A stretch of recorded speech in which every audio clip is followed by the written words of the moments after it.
new commissions? Specifically one with a huge more attack, perhaps?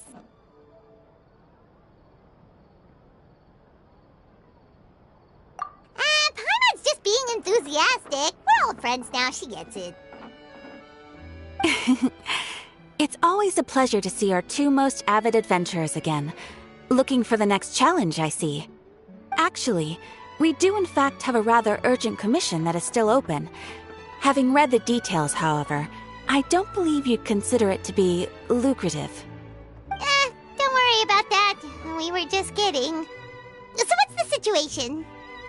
To put it simply, the requester is looking for a temporary replacement actress for their musical.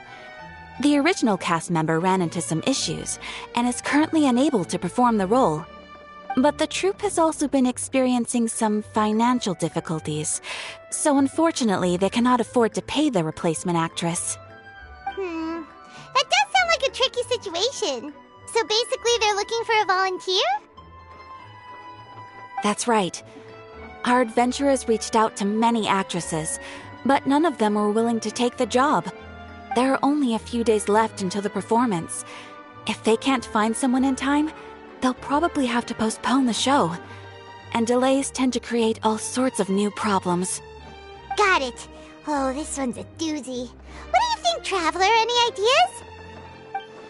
Even if we took the commission, neither of us have any experience starring in musicals.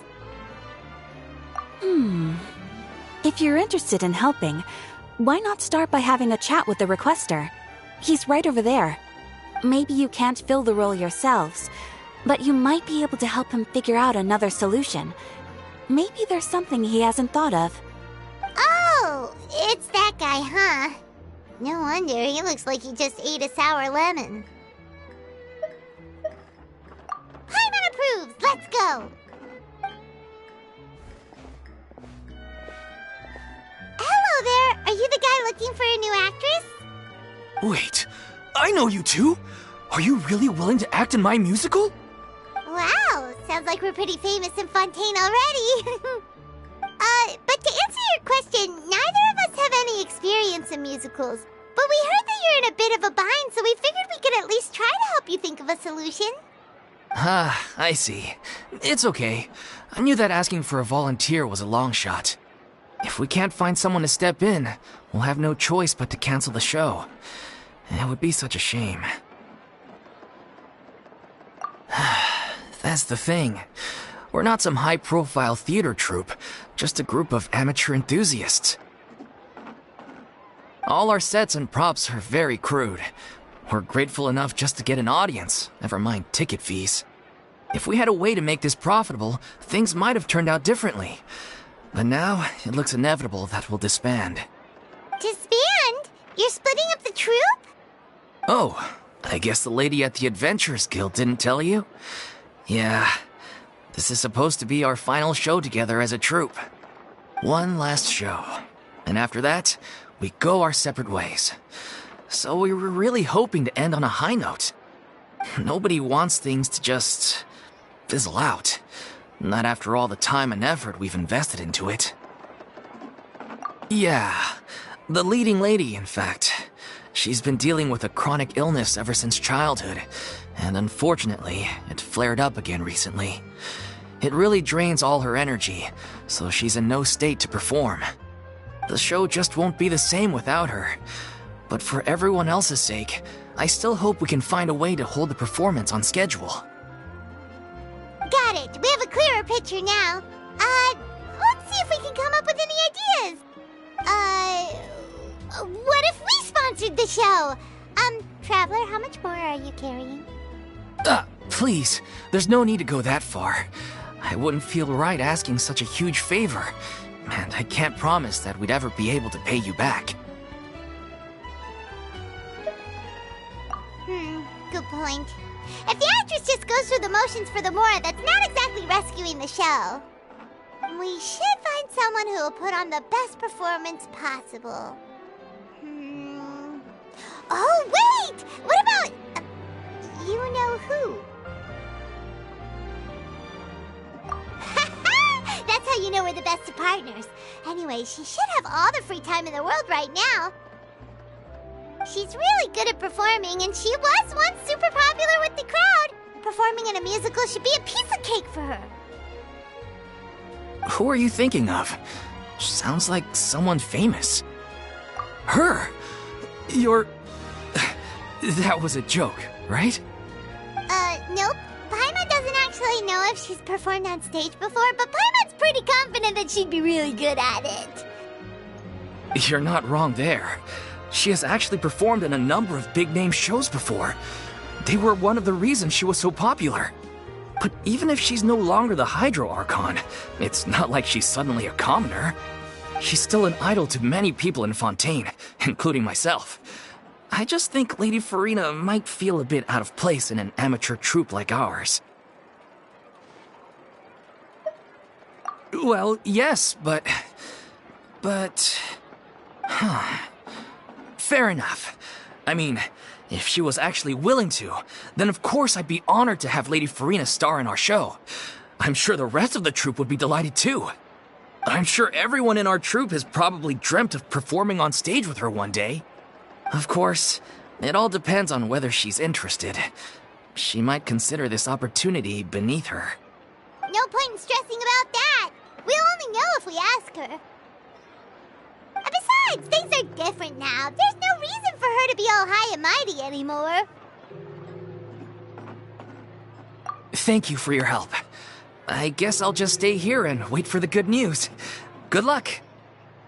Wait, where does Furina actually live nowadays? She used to live in luxury at the Palais Mermonia, but she's, moved out, right? As it happens, I have her current address here. I can provide it to you. Woo! When did you get here? I came over when things were starting to sound more promising. I thought I should be at the ready in case my assistance is needed. It is my duty to support commissioners in any way I can. Thank you, ma'am. Thank you so much. Well, now that we've got the address, we'll go find Furina. Back in a jiffy.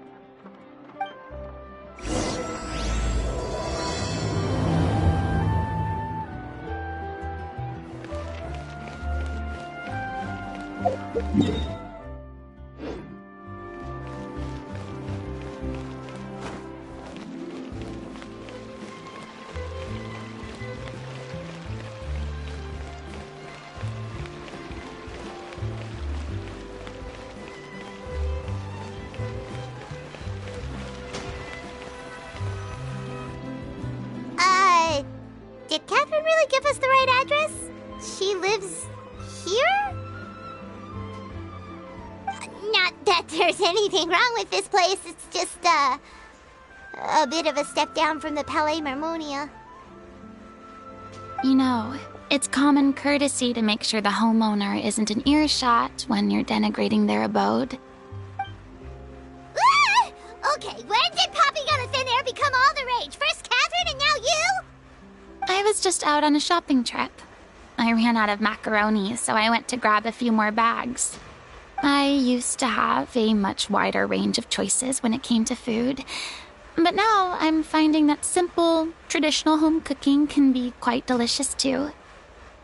Not at all. As long as you have different kinds of sauces in, you can have macaroni and tomato sauce one week, macaroni and bolognese the next. Oh, sounds like you're really struggling to cope. How rude! Questioning my cooking skills. The audacity! It's not like I have a very eventful life these days. Actually, I barely leave the house. So I don't see how it's unusual that my meals are a little simpler now too. Besides, I'm sure I could master dishes like la lettre focilor or blubber profiteroles in no time, if I felt so inclined. Ah, there it is. You don't know how to cook. Not yet, maybe, but... Anyway, what are you even doing here? I do hope you didn't come here just to ogle at my fall from grace. Let me first be clear that I'm not taking guests at this time. So if you're just here to clown around, then please be on your way. Shoo! Sorry! We're sorry! Please don't be mad! Yeah, exactly! What the traveler said!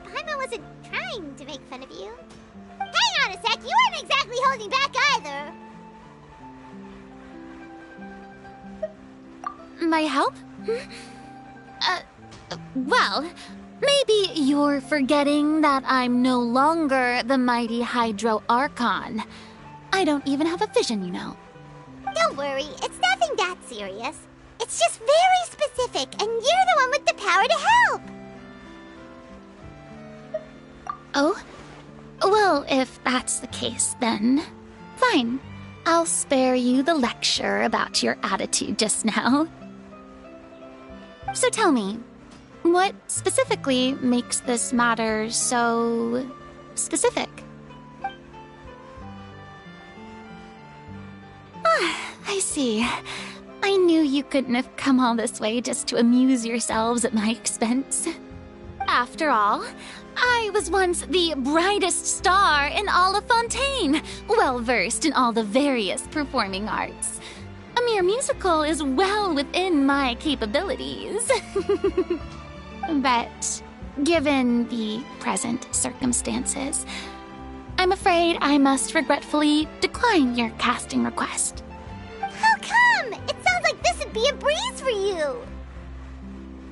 True, but I have made a decision to retire from the stage. Although I am no longer required to play the role of the Hydro Archon, the time I spent inhabiting that character has left an indelible mark on me. Centuries of pretending to be a different person changes you completely. I'm not the same person I once was. Of course, that can't be undone now. It's too late, and I have no intention of reinventing myself all over again. But at least I can say that I no longer desire to play any new roles. Paimon can understand, but this is just a one-off part to fill in for someone who's sick. Surely that's okay. Whether it's a one-off or not, it's a boundary that I've committed to no longer cross. If I make an exception to the rule now, I'm just leaving a back door for myself, which would be the same as not having a boundary in the first place. So I'm not going to perform, and that is that. Okay, guess there's no convincing you. Well, is there anything else we can do to help out the troupe? Otherwise, they'll just have to disband without any fanfare. Do you know any other actors who might be interested in the role? Nope. Short and to the point, okay. I've never been great at maintaining relationships. Besides, anyone I've ever worked with probably couldn't wait to get rid of me. Since I'm just an ordinary person now, they'll probably just laugh in my face if I go asking them for help. True, but I mean, could you even blame them? I show up out of the blue, begging and groveling for their help with a show they won't even get paid for? Oh, no way. I'm dying from embarrassment just thinking about it. Nope, not happening. Well, is there anything else we can do? This performance really means a lot to the guy we're working for. Have I not made myself clear? You're barking up the wrong tree. I don't want this job, nor do I know of anyone else who would. Sorry. I didn't mean for that to sound so harsh. I wish I could help, really. But if I thought I had the answer to this problem, I would have said so by now. It's all right, Furina. Paimon just wanted to make sure we tried everything. Oh, everyone in the troupe will be so disappointed. Yeah, I guess that's all we can do now. All right, then. We'll see you around, Furina. Toodaloo to you, too. I'm going home to take a rest now.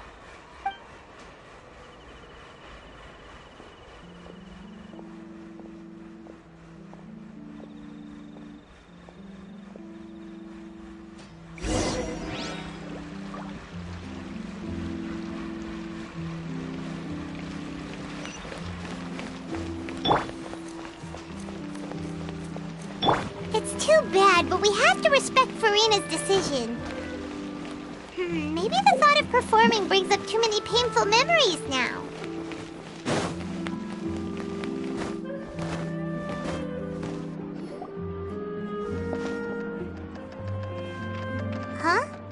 What's going on? Are they arguing?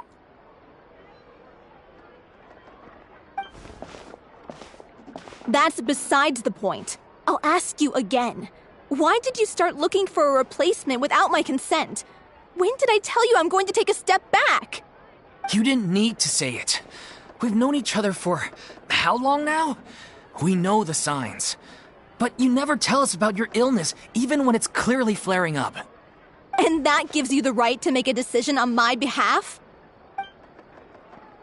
Shortly after you left, the troupe's lead actress came to the Adventurers Guild. She believes that she's healthy enough to perform. Excuse me, but can you both take a moment to discuss something else for now? The adventurer assigned to your commission has returned. Sorry, I was just dealing with a little misunderstanding. So, how did your conversation with Furina go? Sadly, it's a no from her.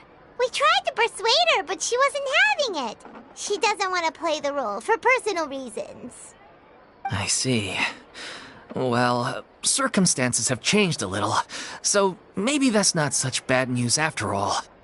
You see, our leading lady has just informed me that she's well enough to make it to the show after all. Staging the musical with the full original cast was always the dream, of course. Oh, right! Sounds like everything worked itself out then. Yeah, she'd be livid. We'd get the scolding of a lifetime. Jeez, is Lady Furina really so harsh with people? Only joking, calm down. So, guess we can consider this case closed now, huh? Despite the fact that we failed to complete the commission, we were still racking our brains for ideas on the way back here. Look, there's no point arguing with you about this anymore. You've made yourself very clear, so I'll stop looking for a replacement. This is the last chance we have, though. If your illness flares up again, there won't be time to find anyone to replace you. So, are you absolutely sure you'll be able to handle it? The whole team is putting everything they have into this final performance. We have to make sure it goes ahead. Yes, I'm completely confident. I've been taking a new medication from the doctor, and it's working brilliantly. I'll definitely be able to tough it out until the performance day. I share everyone's desire to commemorate all our years as a troupe with a proper farewell show. So the last thing I want is to be left out. Every one of us thinks of this troupe as their home, myself included. You're right.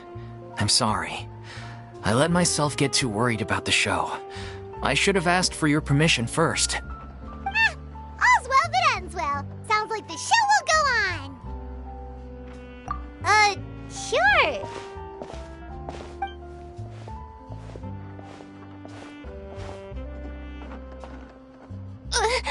Hey, how did you... I was just passing by because I realized I forgot a couple of items on my shopping list. All right, I'm coming. No need to drag me.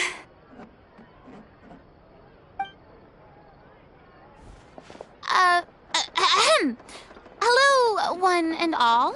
I couldn't help but overhear your conversation just now. Furina? Didn't you say you were gonna take a rest at home? What are you doing here? I was just ever so slightly concerned about the situation you mentioned. Yes, a teensy bit concerned, that's all.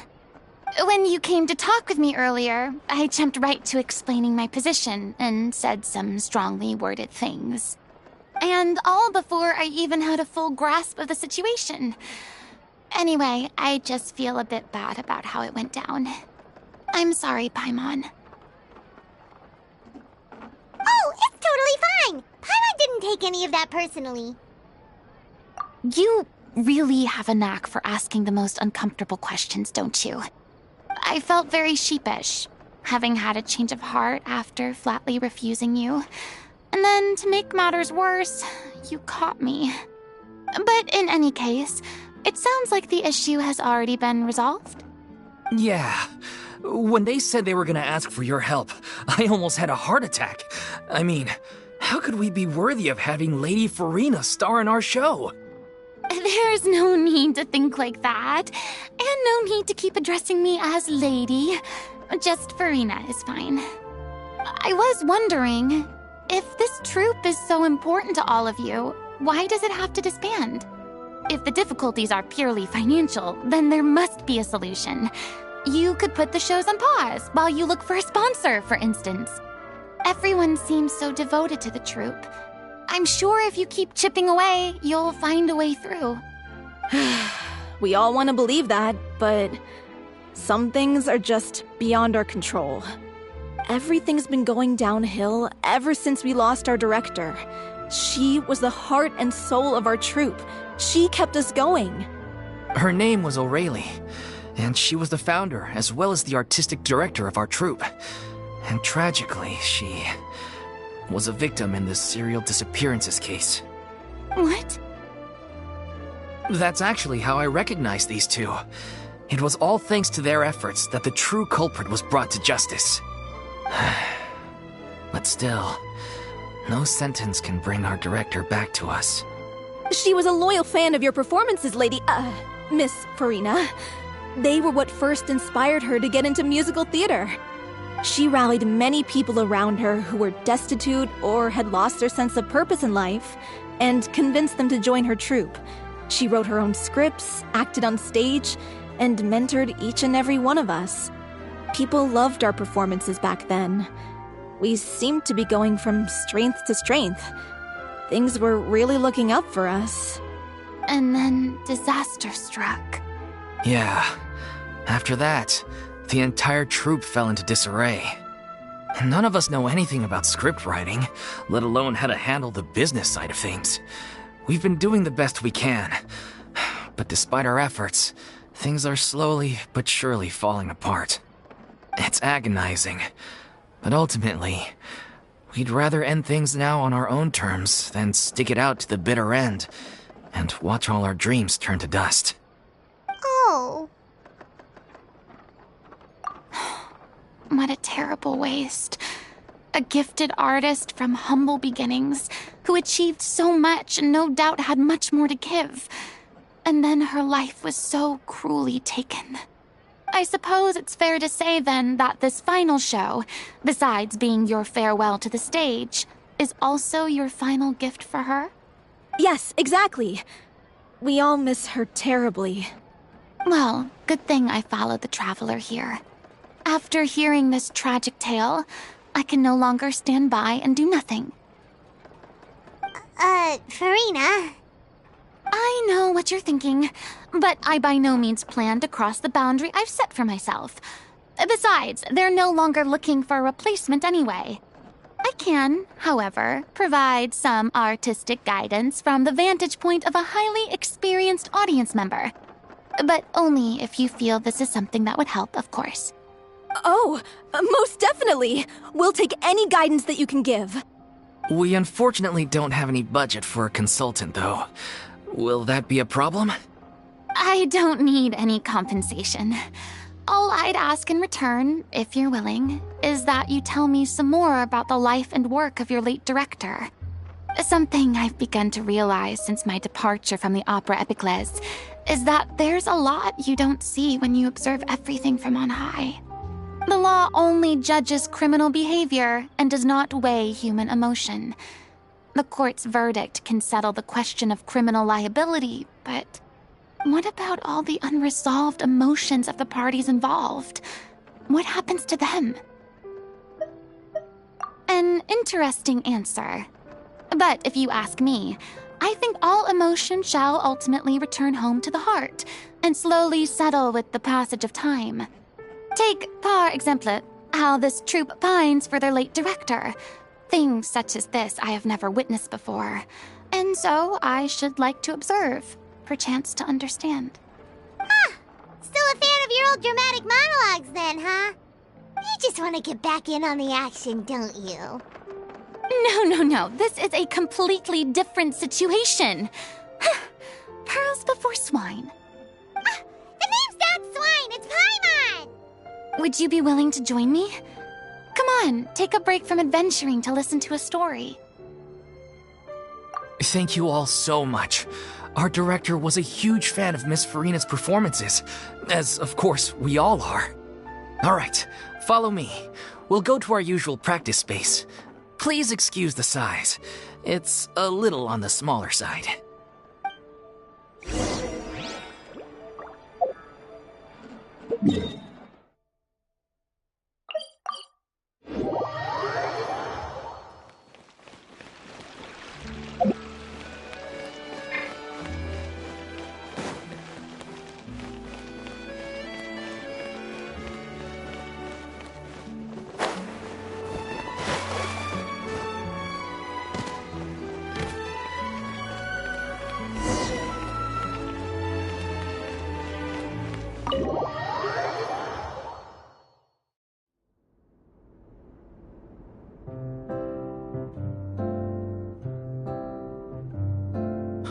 Lady Furina?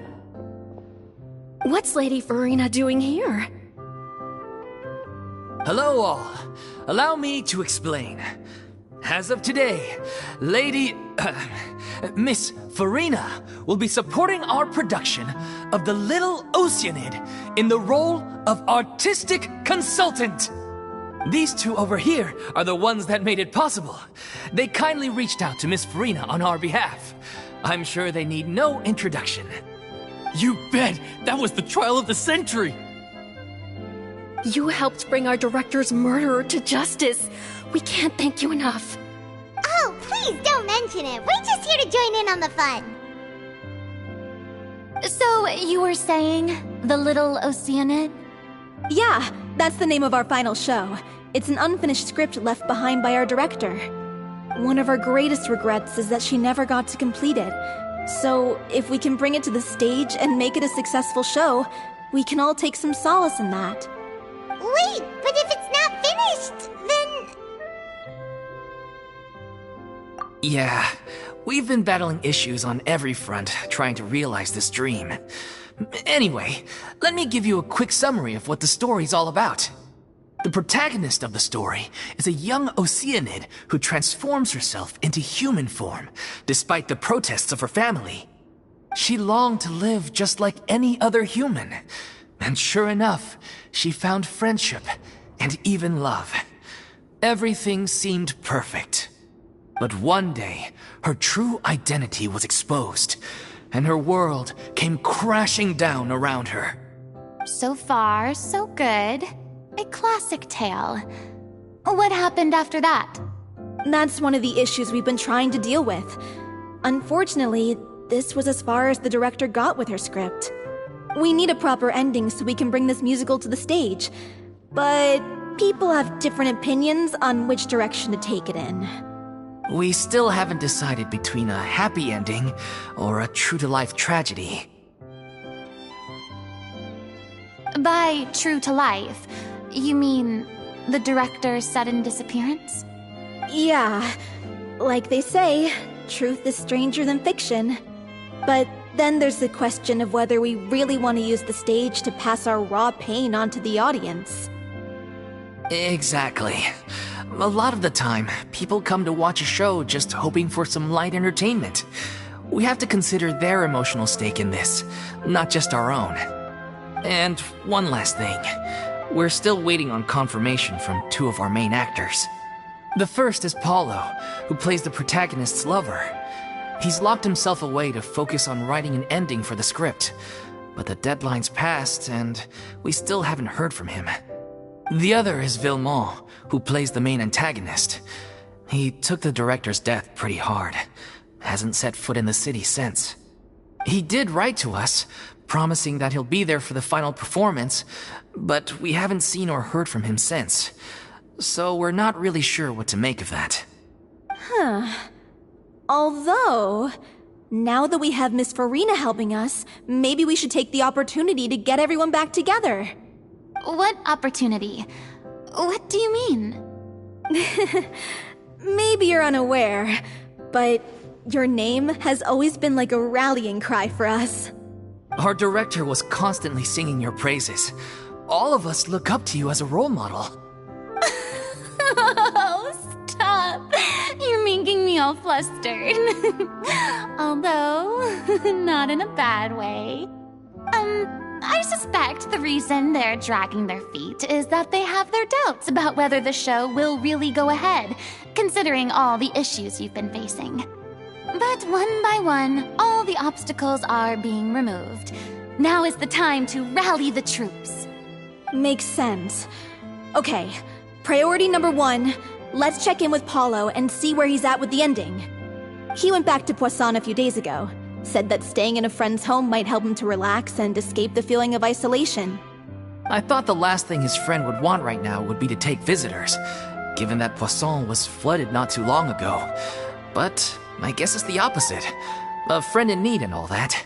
Yeah, maybe he could use some company. Poisson. Nothing. I suppose my presence will be indispensable if we are to restore his faith in the show. So, allons-y. To Poisson!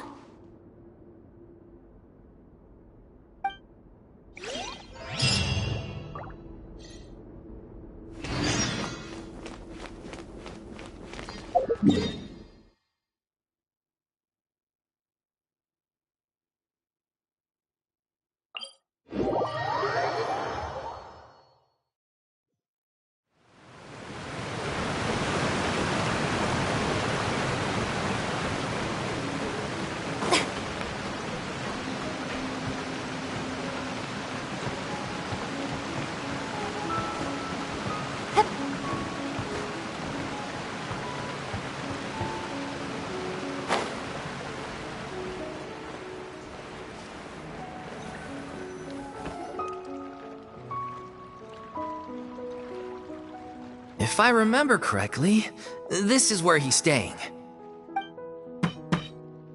Who is it? It's me. Is the script ready? You came all the way here for that? Alright. Forget that for now. Just come on out. We've got some great news.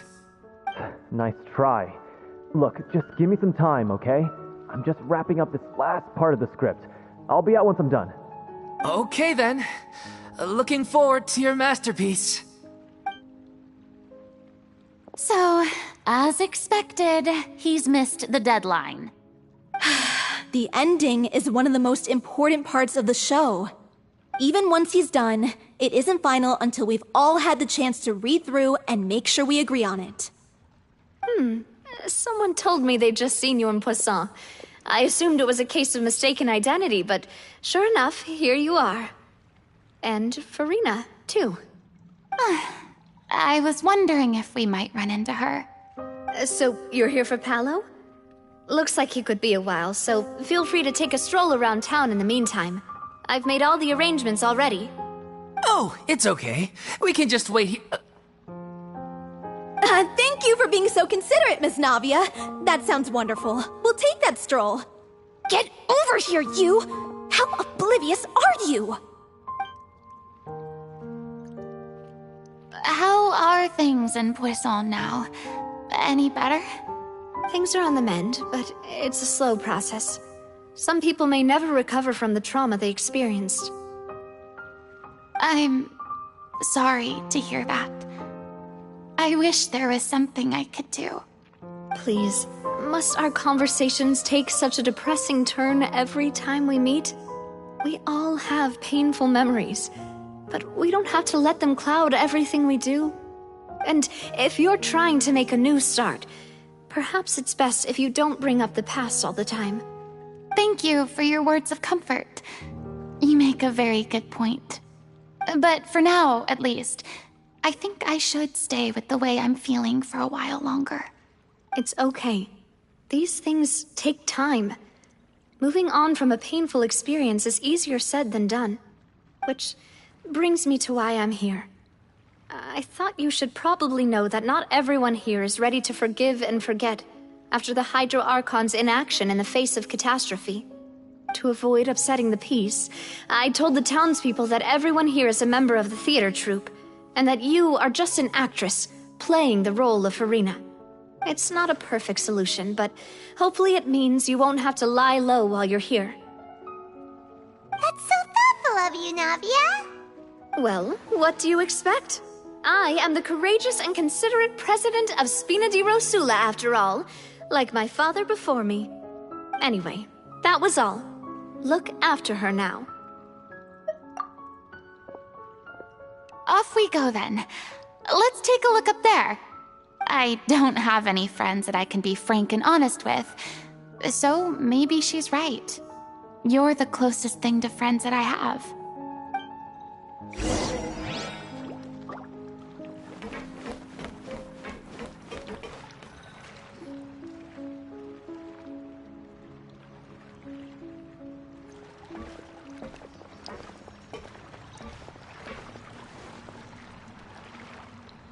I'm so grateful that Miss Nafia was so understanding. To be perfectly honest, I didn't know if I was ready to meet her. It's always easiest to just run away from your problems. But that never fixes anything. You can't get around the obstacles without facing them. So that's why you were nervous when they brought up Poisson. Yeah. I'd be lying if I said I wasn't scared of coming back here. Still, I felt it was something I had to do. As I was saying before, I want to see for myself the things that I never could in the past. I'd be overjoyed if the people here could find it in their hearts to forgive me. But they're more likely to unleash a tirade of vitriol against me, which, of course, I completely understand and accept. Yeah, I can tell people are watching me. I'm sure some people here see the idea of someone coming to Poisson dressed as the Hydro Archon as extremely disrespectful. I used to be terrified of the gaze of other people, especially when they had suspicion or resentment in their eyes. I guess I wasn't quite ready for this after all. I'm not surprised you're making yourself go through all of this.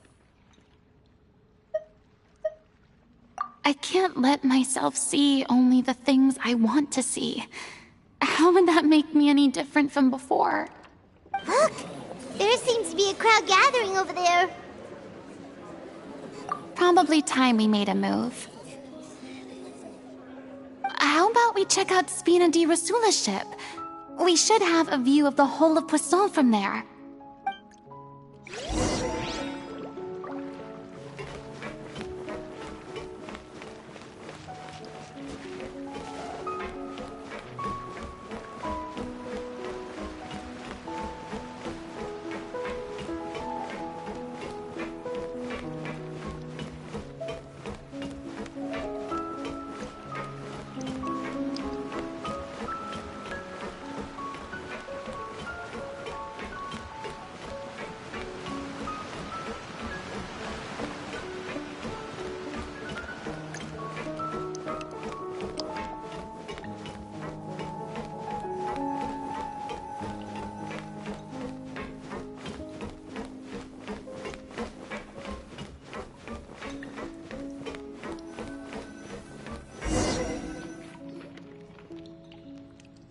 I'm sorry.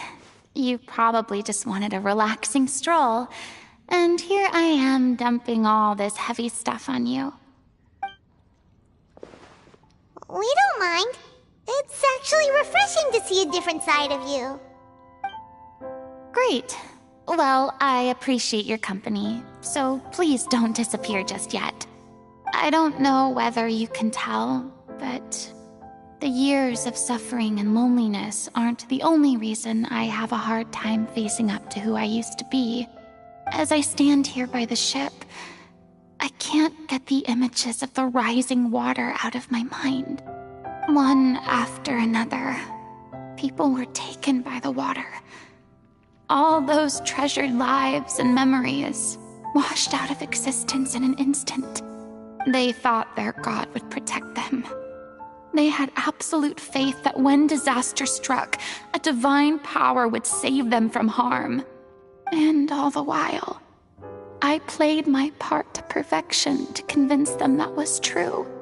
But then the floodwaters finally came, and the Hydro Archon did nothing. You shouldn't look at it like that. You were only doing your duty. I've had to go through so many moments like that for the sake of protecting the truth. As time went on, it got harder and harder to bear, and I became more lonely and isolated. Eventually, I realized I had nothing left except the truth. I became terrified of completely failing in my task, and was haunted by the thought of being left all alone, weeping on my throne. Fortunately, we were able to avoid the worst-case scenario thanks to the help of heroic individuals such as yourselves. Everyone rose to their responsibilities, and I finally regained my freedom. But on some level, freedom also means no longer being needed. I have no further use to people. Paimon would have never imagined you'd see it that way. A reward?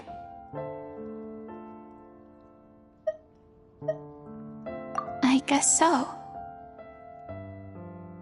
Back then, I didn't even dare to dream about having someone to confide in. I was scared of someone recognizing me for who I truly was, and exposing the secret I swore to protect. Believe in the Furina you see on stage. She is the one you can trust. I had to keep all my feelings, all my curiosity about life to myself. No one could be allowed to know. That's what I really meant when I said I'm no good at maintaining relationships. So that's where you were coming from. Paimon totally thought you were just a bit of a diva at heart. Could you please get off my case? I don't know what's gotten into you today. I'm making an effort here. You could at least try to do the same. I do. I once had nothing but the truth, and now I'm finally free to live my own life again. And even though I have no idea where I'm going right now, at least the choice is in my hands. All right, it's about time to head back. Paulo should have finished the ending by now. Sure. Okay, let's head back and check it out.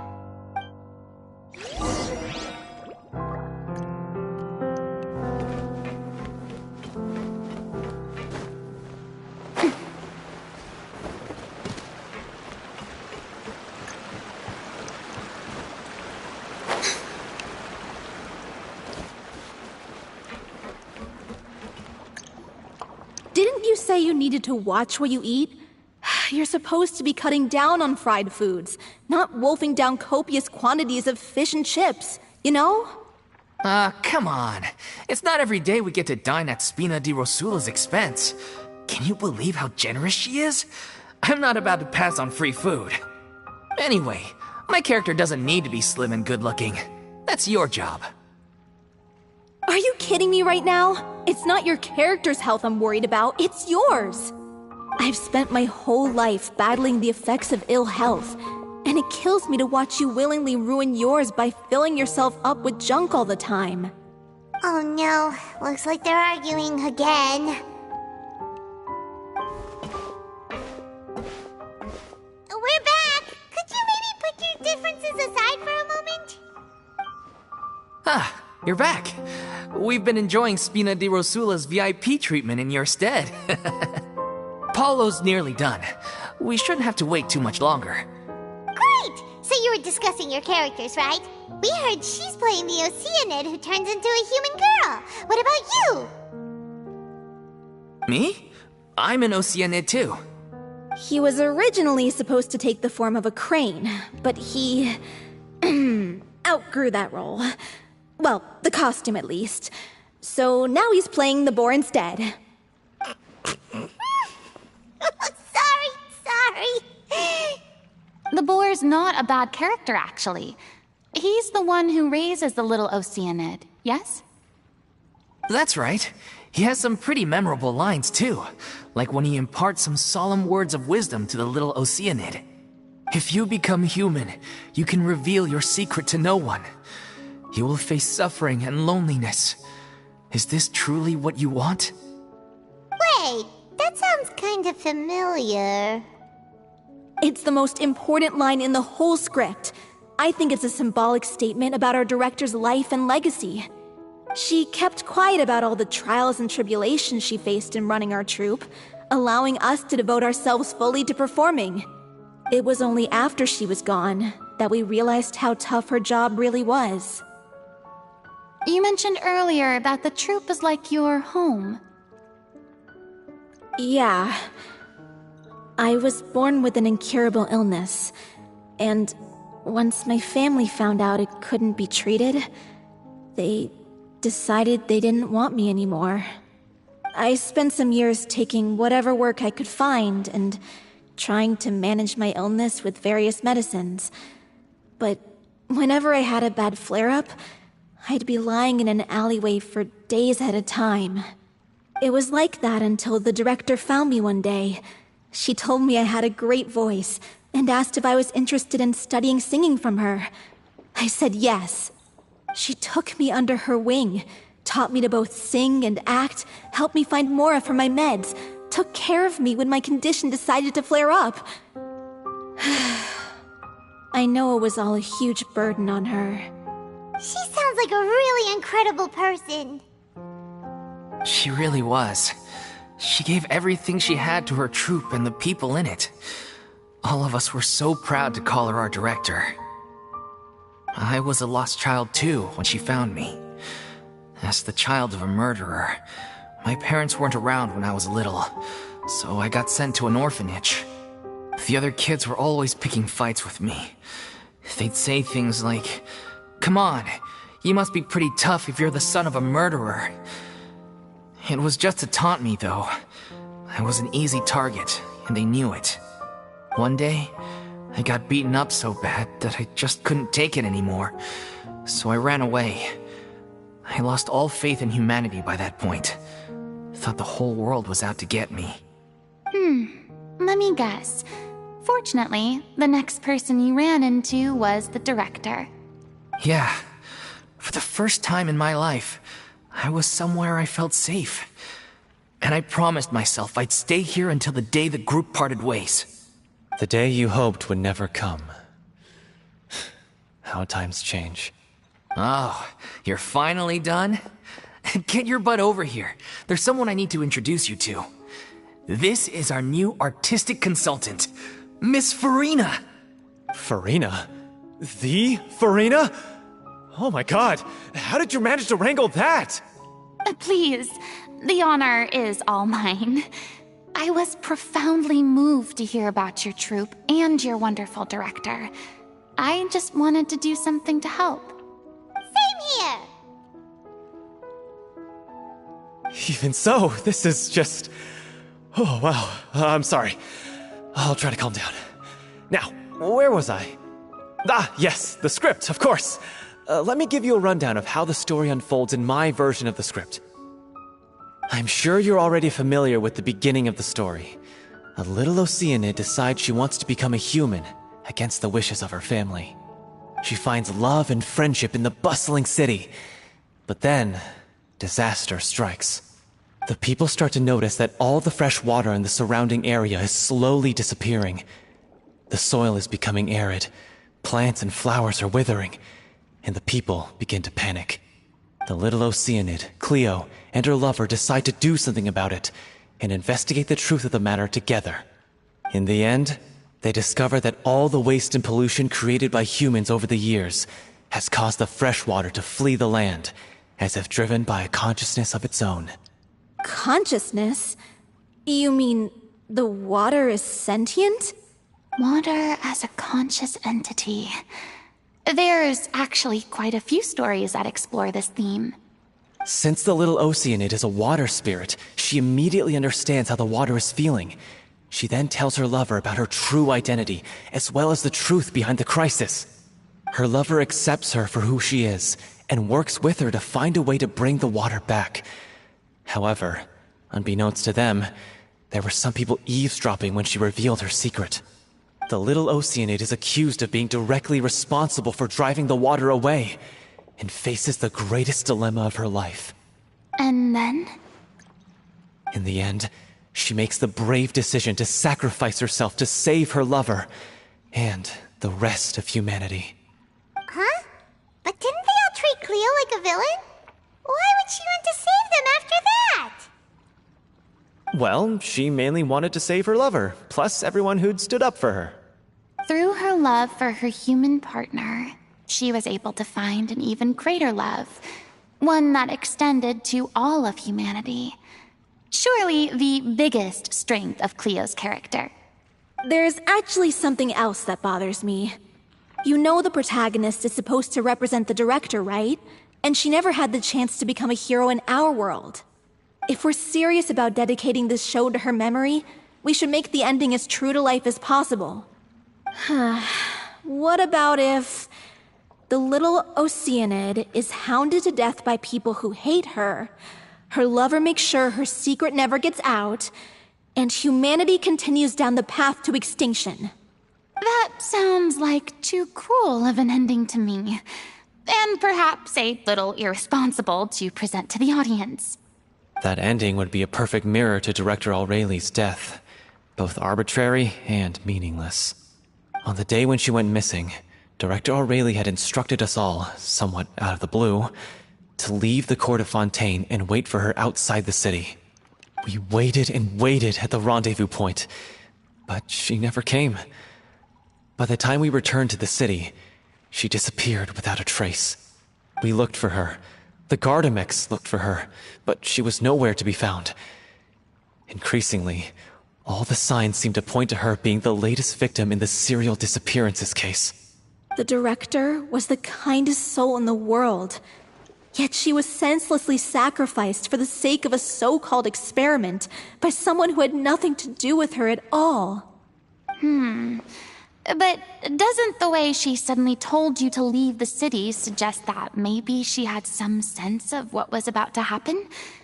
It almost seems as if she was moving you to safety. I've been trying to follow up on that ever since, but all my efforts so far have turned up nothing. Villemont might know something, but he won't open up to me. Villemont? The one who's playing the role of the villain? Yeah. He's been overwhelmed by grief. I think the director's death hit him hardest of all. Grief?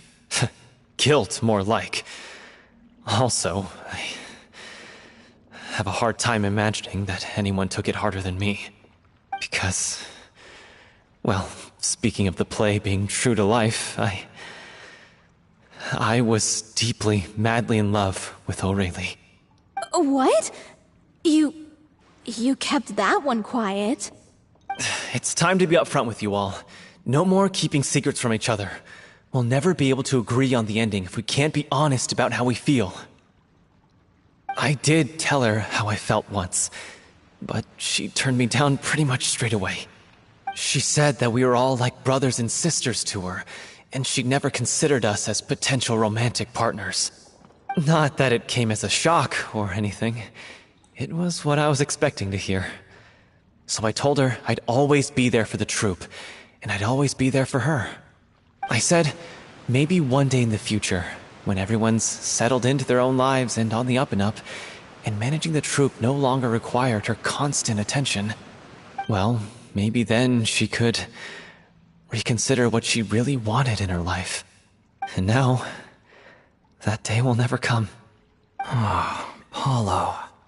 So if I'm the one writing this ending, then I'm gonna make sure it does right by Aurelie. I won't let anyone get in the way of that. In that case, you have to straighten things out with Villemont once and for all, face to face. We've all had our differences of opinion over the ending, but those two have never seen eye to eye on anything. One of them has to compromise if we're ever going to reach a final decision. Well, if that's where we're at, looks like it's time to go visit Villemont. Are you ready to face the truth? Honestly, I'm slightly terrified. But for the sake of our final performance, I'll do whatever it takes. Funny you should ask, though. You really do get what I'm going through right now. I certainly do. Come on, everyone. Allons-y!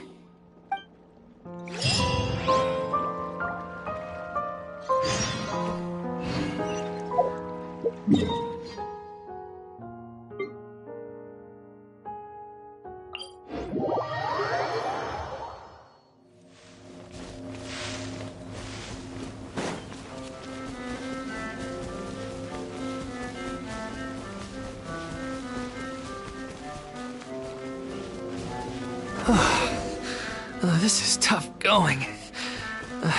Delphi, are you sure you can manage in your condition?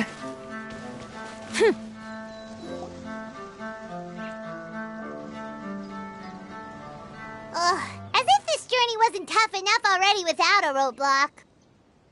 Don't worry. We should all be fine with the traveler here. We don't need to take a detour.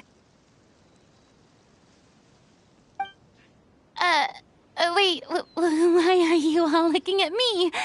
You're not seriously expecting me to fight, are you? We're just curious, that's all. I don't think anyone's ever seen Furina in a fight before. Yeah, but don't you remember why? The Hydro Archon willingly gave up all her power so it could be converted into indemnitium. Miss Furina said so herself. Precisely. And I'm not even the Hydro Archon anymore, so all my power is gone anyway. As much as it pains me, unfortunately, I should just stay put. I'm more like a damsel in distress more than anything. That sounded so smug. Ugh, secondhand embarrassment is unbearable.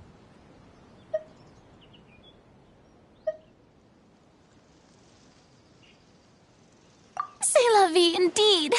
Alas, I am forced to watch on helplessly as a more brave and seasoned adventurer than I swoops in to save the day. Aw, too bad. I was so pumped to feast my eyes on fight mode Furina. Sorry to leave all the heavy lifting to you. Don't worry, piece of cake.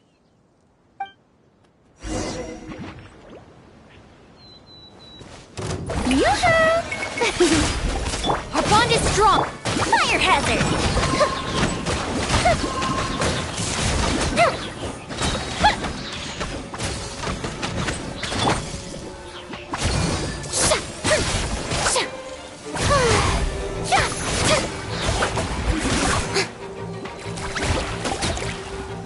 Shower me with praise!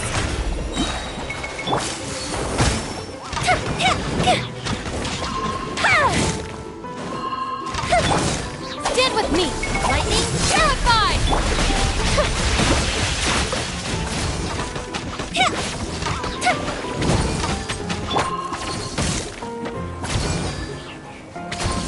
Time for a light show! Bravo! Good show! You certainly live up to your reputation. Yeah, thank you. Anyway, the path is cleared now, so onwards and upwards.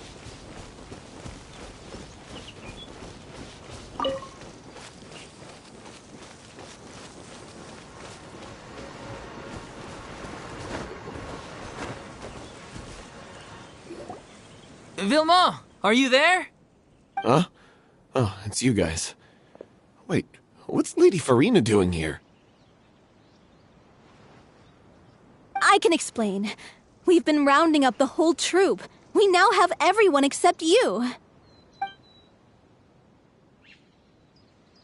So, you think knowing the truth about the director's disappearance will help you write an ending to the script that pleases everyone? I care just as much as everyone else about making the Little Oceanid a success. That's why I wanted to wait until after the show. If I open this can of worms now, I just don't want to make things difficult between us. We're supposed to be a unit when we're on stage. Vilma, avoiding the truth will not help anyone. Unless you mean to suggest that Aurelie's death had something to do with you. I don't want to talk about it. Listen, Vilma. I used to think that my love for Aurelie was a point of shame. I never brought it up to anyone. But now, I've made up my mind to put it all on the table. I'm prepared to face everything, to sacrifice everything for the sake of the show. The Little Oceanid cannot be complete unless we do justice to Aurelie on an emotional level.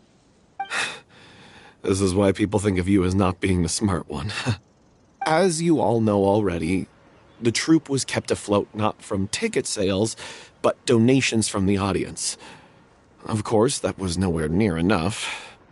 We took on side jobs when we weren't performing, but even then, the troupe's financial situation was pretty dire. So, anyway, one day after a show, a merchant came to me and offered us a huge sponsorship. In return, we just had to provide the audience with their drinks during performances.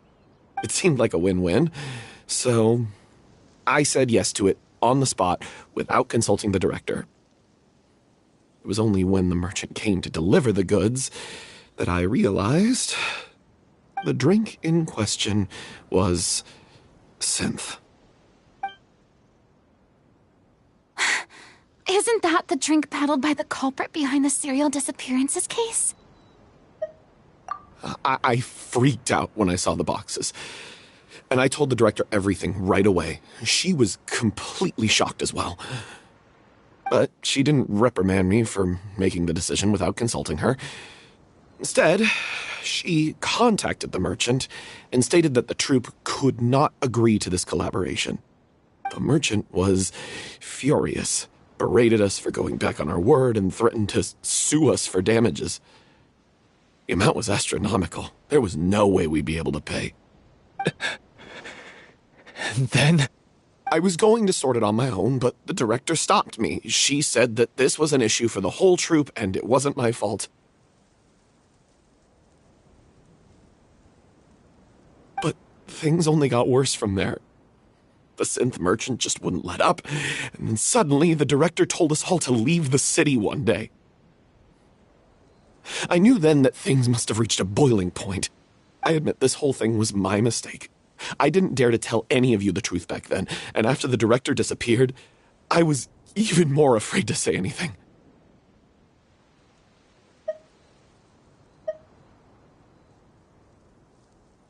Yeah, I got Aurelie killed. There, I said it. Happy now?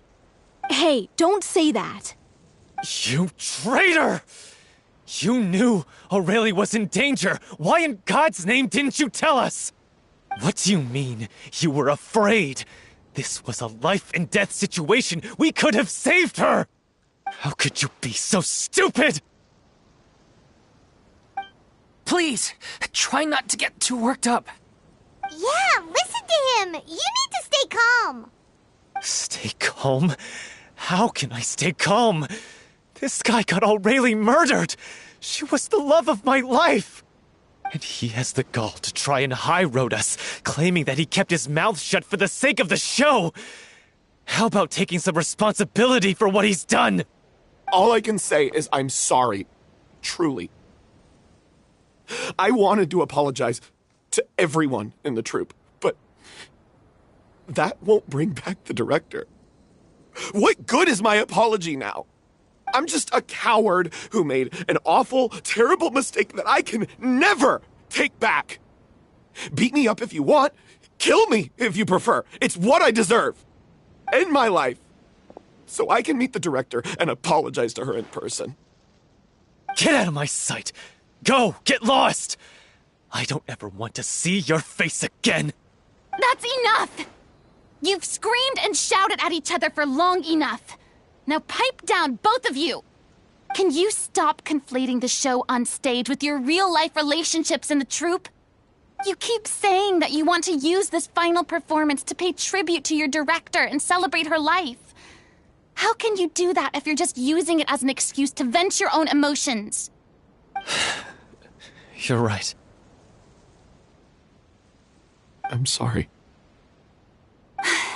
On stage, the lead role is the focal point of the audience's attention. And you're all used to seeing the director as the heart of the troupe. But in her own life, her greatest desire wasn't to be the center of attention. I can tell how much she loved you all, and how much she loved the troupe. What she wanted was to build a warm home for all of her brothers and sisters. To shield you all from the storms that rage in the world outside. That's how you should remember her. And that's what you should be celebrating. I understand why you're trying to make her the hero of the story, but isn't she your hero already? After everything she did for you? Yeah. So think hard about what that means. And then think again about what you hope to achieve by arguing with each other. If you really hate each other and can't reconcile your differences, then you could just call it quits now. Why bother with the final performance if the group is already fractured? But you can't bring yourself to do that, can you? You care too much about Director O'Reilly and the home she built you all to let go. What are you laughing at? I don't see what's so funny. Sorry, I didn't mean it that way. It's just that, for a moment there, it felt like our director was back with us again. If she'd seen Paulo and Villemont at each other's throats like that, she would have scolded them exactly like you did, in that same stern voice. Really? But she sounded like such a gentle person. Of course she was. Even her harshest lectures came from a place of kindness, and it showed. She really was a truly outstanding person. What you said, it really puts everything into perspective. I'm truly sorry. I really meant for this to be a genuine apology, but I ended up making it all about me and my self-pity. It's all right. Let's save all this for after the performance. So, the ending. What are we gonna do about it?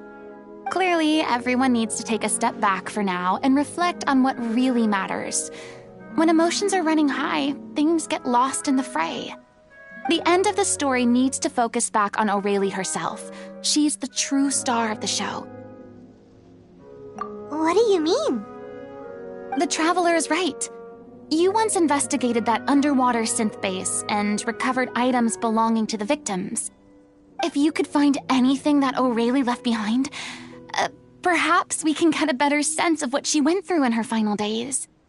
You really think that's possible? I trust that nobody would object to the ending of the story being based on O'Reilly's true feelings. No. Well, we'll leave this in your capable hands. Come, let's pay a visit to the Palais Mermonia. The rest of you, head back to the rehearsal location for now and wait for our good news.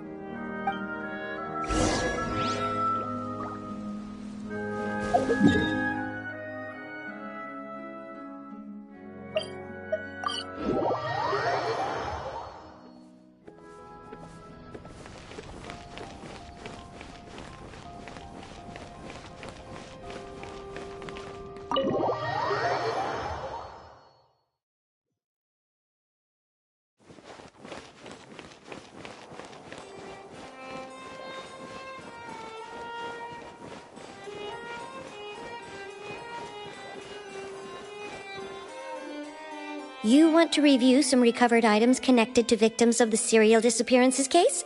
But, that case has been closed for quite a while now. Still, since you were the ones who discovered and submitted the evidence in the first place, you don't actually have to submit an application. Okay, please hold on. I'll have someone dig them out.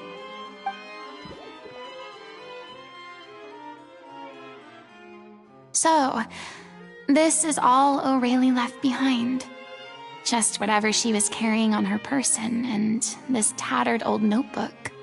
Hey! It's full of script lines! And sketches too! Looks like they show where the different props should be placed on stage. Let me take a look. Maybe there's something in here from after she was kidnapped. Aha! I found something. To whoever discovers this diary. Let's see. Looks like she kept a detailed record of her captor's actions. She even mentions the truth behind the experiments on dissolving young women. If we'd had the chance to examine this notebook carefully back then, it would have been a conclusive piece of evidence proving Vacher's guilt. Vacher took so many lives. It's still so unthinkable how many victims he had. I guess O'Reilly must have written all of this down in the hope that her records would one day be of use to investigators. Wait, it cuts off. Her handwriting here gets patchier and more illegible by the line. She probably didn't have much strength left. Her final words are... I'll let you read them for yourselves.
She was so terrified.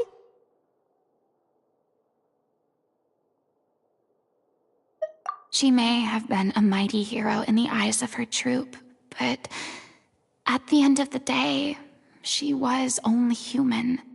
I can't bear to think how painful and lonely her final days must have been. Wait. This part on the last page sounds strangely familiar.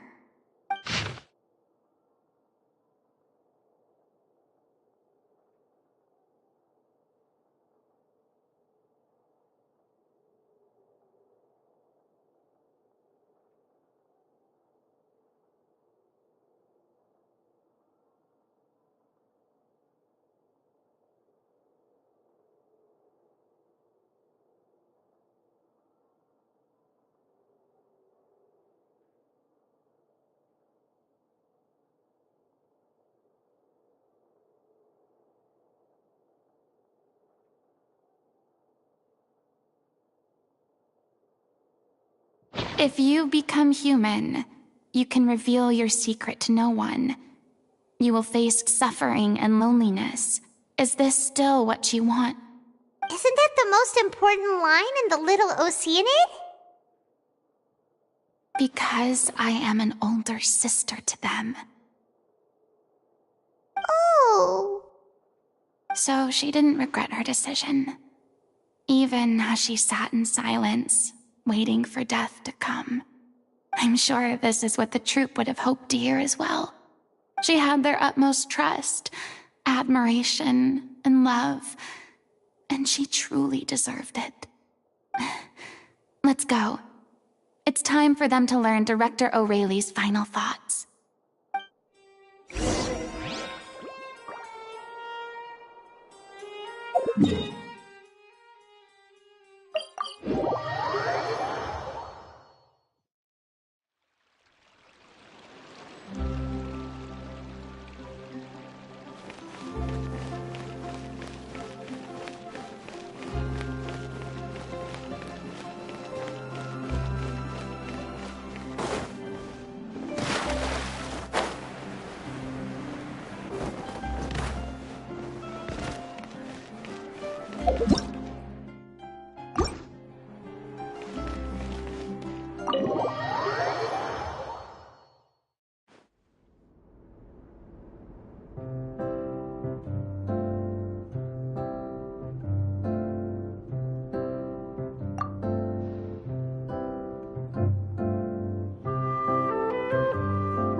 She deserves a hero's farewell. If that's the only way to convey to the audience the courage and selflessness that she showed in the face of death, then it's a meaningful way to end the story. Even in the last moments of her life, she was still leaving a trail for others to follow. She did her best to protect as many people as possible, even if it meant sacrificing herself. We know what choice our little Oceanid would have made now. I don't think any more discussion is necessary.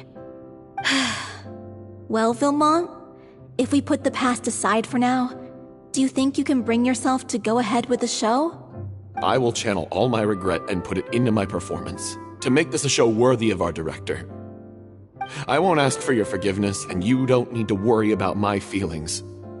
This final farewell show should be about Director Aurelie and her alone. Then it seems like we've reached a consensus. I have a feeling that this will turn out to be the most mesmerizing performance of your lives. Really? How can you be so sure when you've never even seen them perform before? Don't underestimate my experience.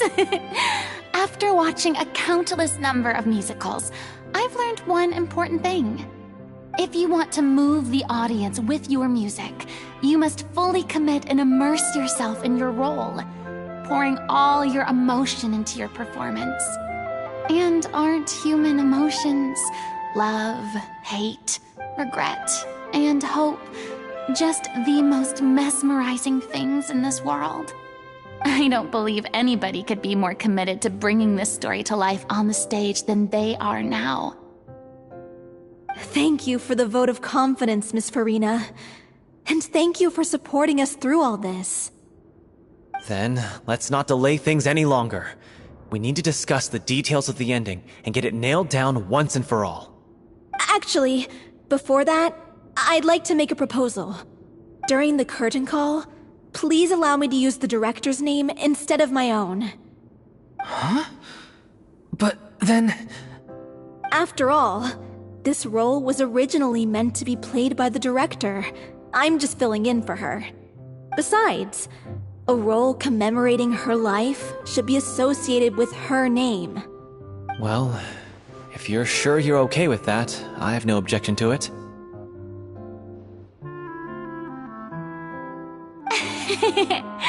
Now we're talking like a serious acting troupe. All right, I'll leave you to fine-tune your musical while I go and procure a stage. Procure a stage? Oh, it's okay. Our usual place doesn't need a reservation. That place? Oh, don't be silly. For an extraordinary show, we need an extraordinary stage. By which I, of course, mean the Opera Epiclese. Whoa, wait, what? No. That's never going to work. It's far too fancy for the likes of us. What are you afraid of? Surely you don't think that Aurelie's story is unworthy of the grandest stage in Fontaine. No, though that's not what I meant. It is supposed to be your grand finale, right? I have no problem with it then. How about the rest of you?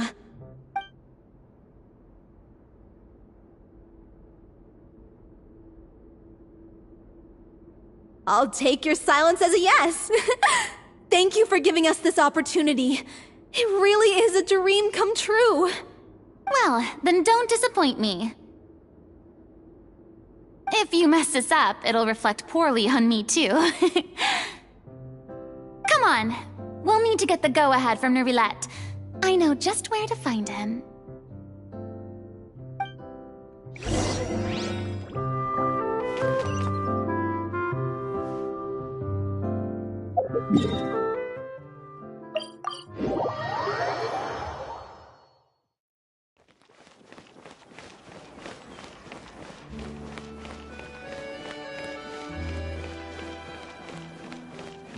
Hey, look at that!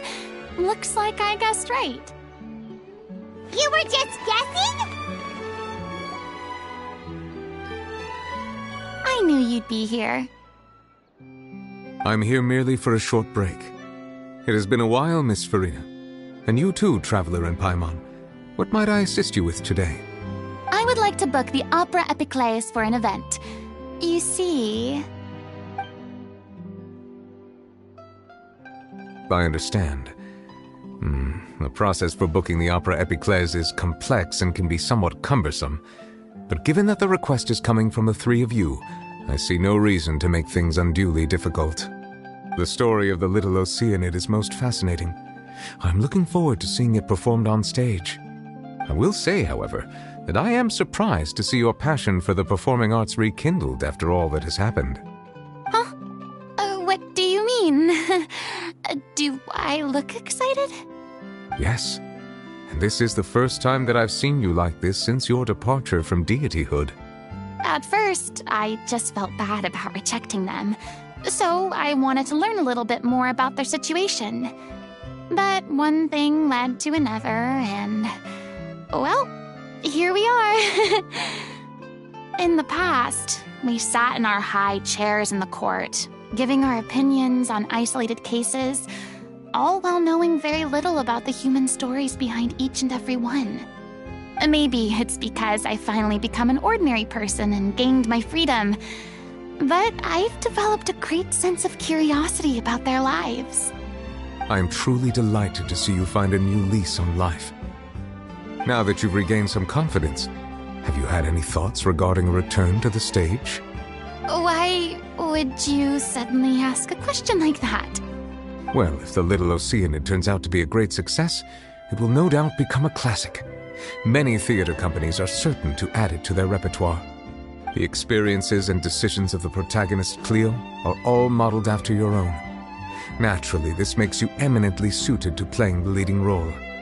It would truly be a shame if you did not take this opportunity to allow audiences to enjoy your outstanding acting talents once more. Haven't I already made myself clear? I won't act or perform in any role ever again. No exceptions. Nor do I think it is any great shame.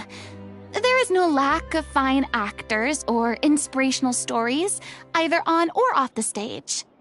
This experience is a case in point. I feel like I've learned a lot, and it has already been well worth the price of admission. I must admit, though, I'm a little envious. They're quite fortunate to be able to bid farewell to their past in such a magnificent manner. I see. Well, I'm glad to learn that you have found a role to play that you enjoy, be it on the stage or not. I sincerely hope the show will serve as the grandest of finales. I will have my staff book the date and mail the relevant paperwork to the troupe once the details are confirmed. Thanks, Nervalette. You are very welcome.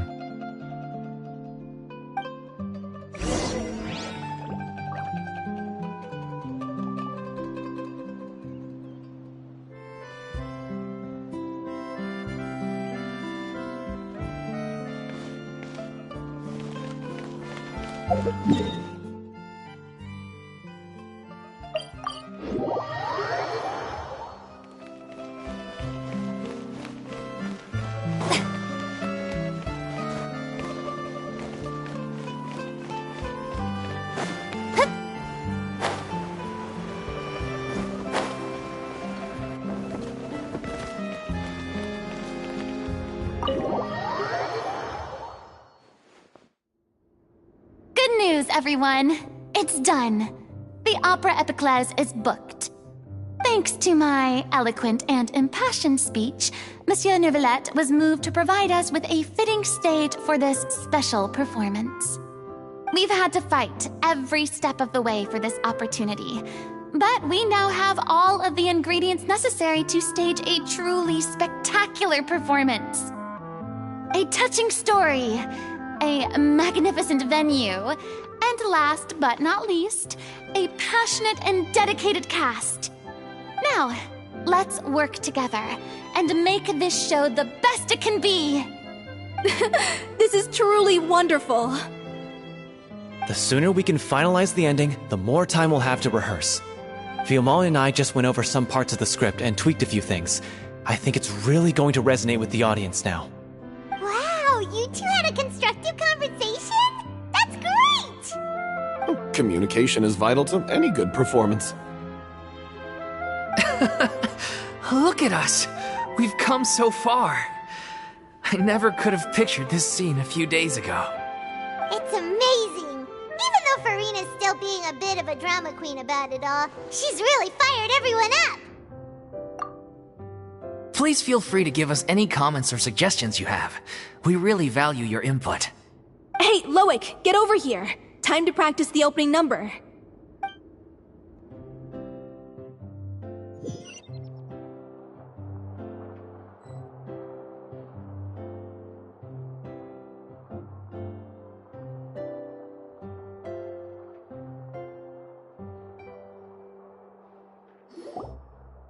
Cursed Cleo. She stole the waters of life from us. She's a fraud, and she must pay for her crimes. This has nothing to do with her.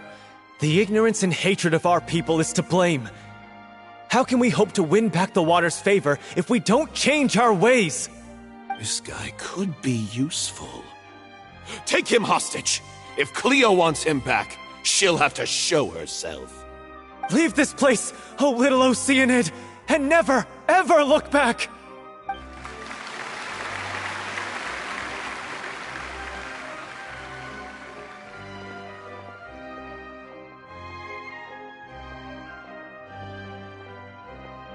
Everyone's really throwing themselves into their roles.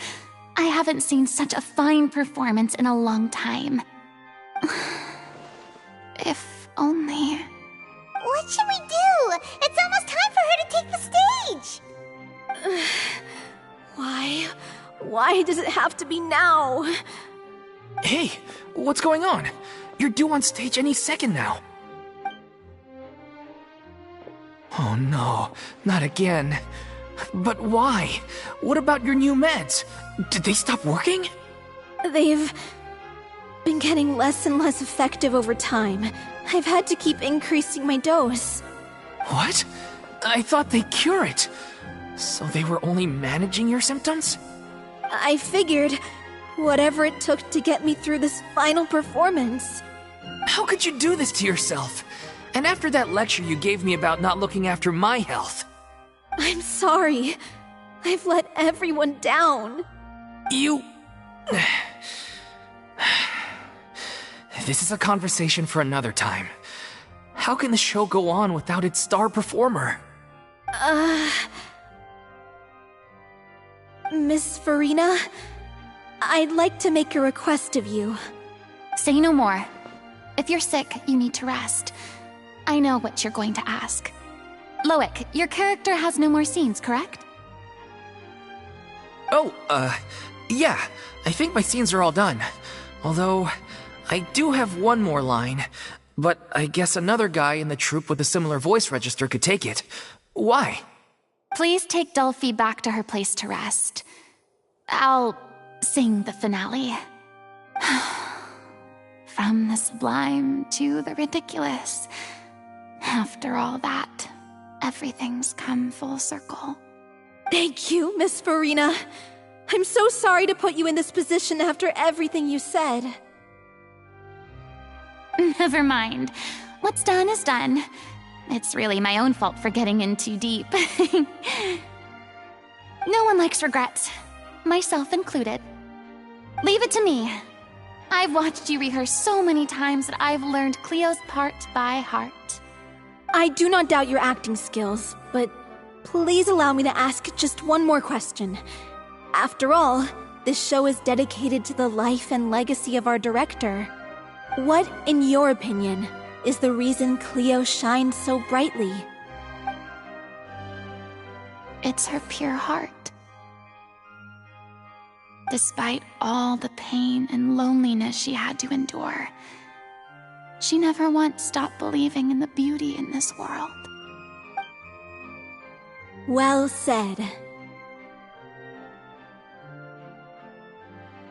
I leave Director O'Reilly in your hands.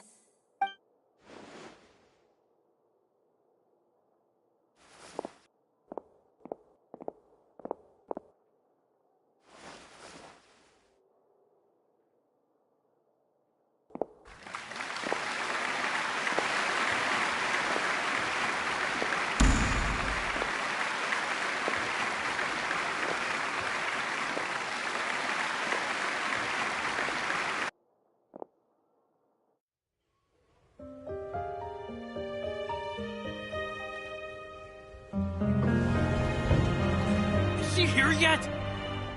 Must she get here? She's not coming! You're wrong. She's here.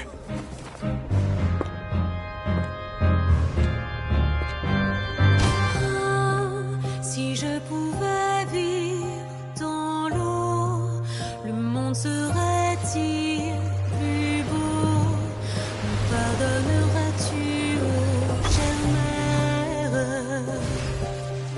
L'eau dans son courant fait danser nos vies, et la cité elle nourrit, ainsi que toi, mon doux amour.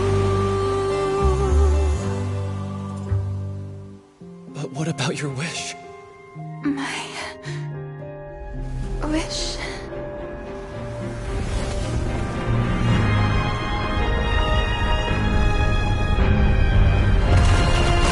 If you become human, you can reveal your secret to no one. You will face suffering and loneliness. Is this truly what you want? Le grand amour ne suffit pas, seul un adieu fleurira. C'est notre histoire de vie, douce et amère. Moi, je suis, serai toujours là, à voir le monde et sa beauté, et ça ne changera jamais, jamais.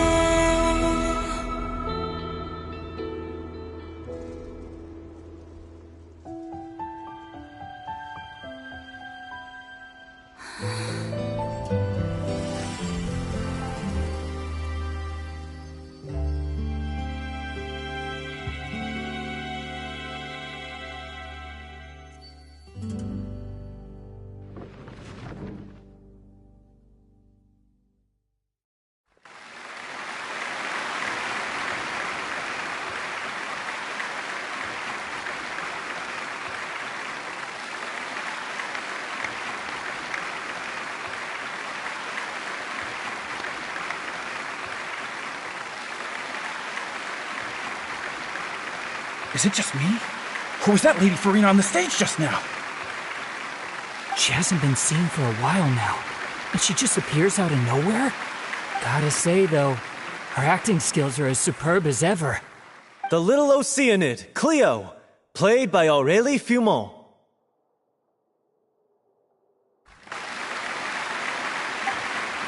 Wait, that's not her name. What's going on? I don't know, maybe it's just a doppelganger. I've spent a lot of time out of the spotlight, and they didn't use my name during the curtain call either. Hopefully, not too many people recognized me.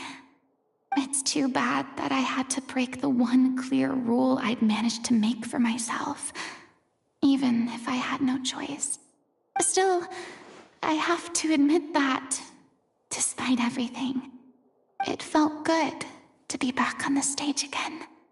Finally, we would like to give a special thanks to our artistic consultant and event coordinator, Miss Furina. Hey, that's not what we agreed on! Oh, so it was Furina after all. She's back! Honestly, what is he doing? He should have run that by me first. All right, calm down, don't be mad. This was a group decision. We just didn't want your contributions to go unacknowledged. After all, it's been the rule in Fontaine since ancient times that everyone's work, visible or invisible, is equally deserving of recognition. Yes, I know the rule, but it should still be applied on a case-by-case basis. I wasn't ready for this yet. It's no big deal. What's the worst that could happen?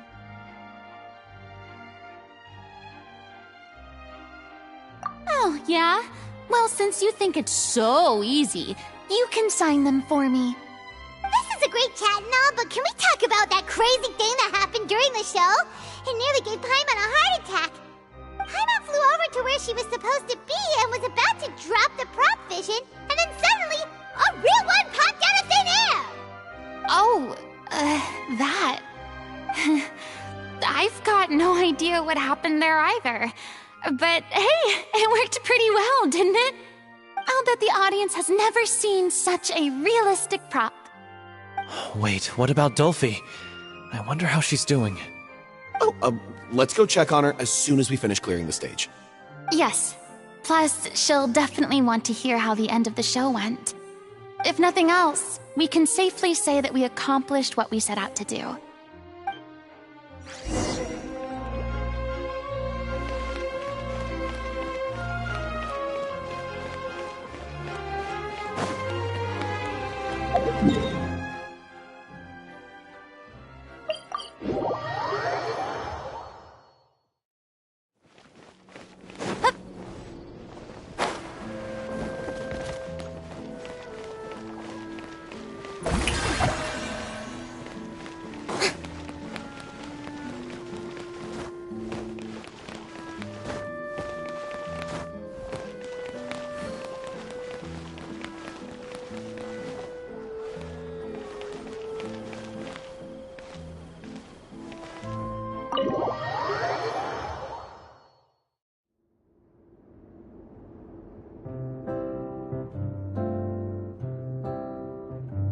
Ah, you're back.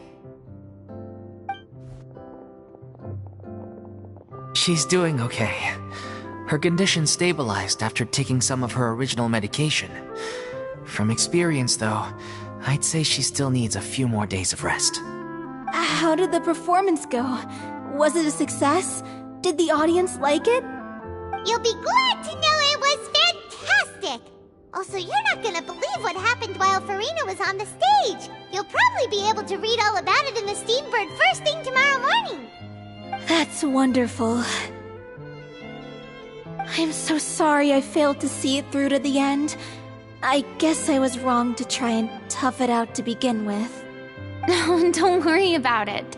Like they told me after announcing my name during the curtain call, everyone's work deserves recognition. Even though you couldn't see it through to the final scene, the audience was very impressed by your performance. It's safe to say that you made your mark on this memorial show. Well, one way or another, we did it. I've had bad luck ever since I was born, so I never expect things to go smoothly in life. I'm just happy to know that we went out on a high note. That's all that matters. Blaming your bad luck again, are we? Maybe if you didn't push yourself past your limits so much, your illness wouldn't be flaring up all the time. Oh, don't you start. I don't have the energy to argue with you right now. Aw, you two clearly care a lot about each other. I don't know what you're talking about. You mean we never stop arguing with each other?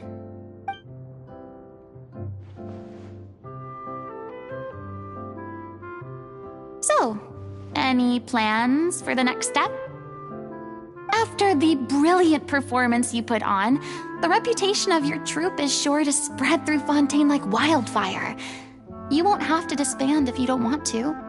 You could capitalize on the rave reviews and license out the Little Oceanid to the bigger theater troupes out there. That would do wonders for your financial situation. No, we should still disband. Yeah, it's what we all agreed to. After all that's happened, I should give you guys some space. But maybe our paths will cross again one day. Hey, don't just walk off!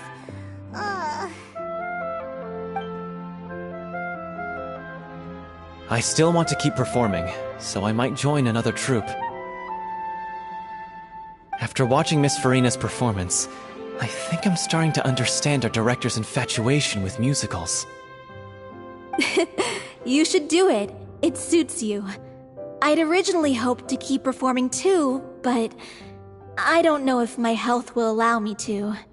Oh, so now you finally got your priorities in order. I guess I'll hold off until you've properly recovered as well. What about you, Miss Furina? Any future plans? Well, frankly, I think a return to obscurity is no longer an option for me. I'm sure a slew of consultancy requests will hound me wherever I go, until I finally acquiesce. You rather sealed my fate there with your special thanks at the end of the show. Sorry. It's quite all right. No need to apologize. What I meant to say is that this whole experience has shown me that perhaps I'm not as averse to a return to the stage as I'd previously imagined. Maybe Nervilette was right. Maybe Cleo is the right role for me. I still don't wish to pretend to be someone else, but I do have a desire to express myself. So, maybe the show will go on for me after all. Yeah. There was once a time when I was an actress in a masquerade, seeking only to hide the truth. But from now on, I want to spend my time learning real stories about real people and how they touch the lives of others around them. I want to watch them blossom and wither, see them refined on the page, retold on the stage, and remembered long into the future. I'm sure this is what captivated director O'Reilly as well. Sounds like you're ready to stop running from your true calling. The more you get out into the world, the more you'll discover what a fascinating place it is. Then it's a deal. If a vision is a gift from the gods, then I should do my best to honor it.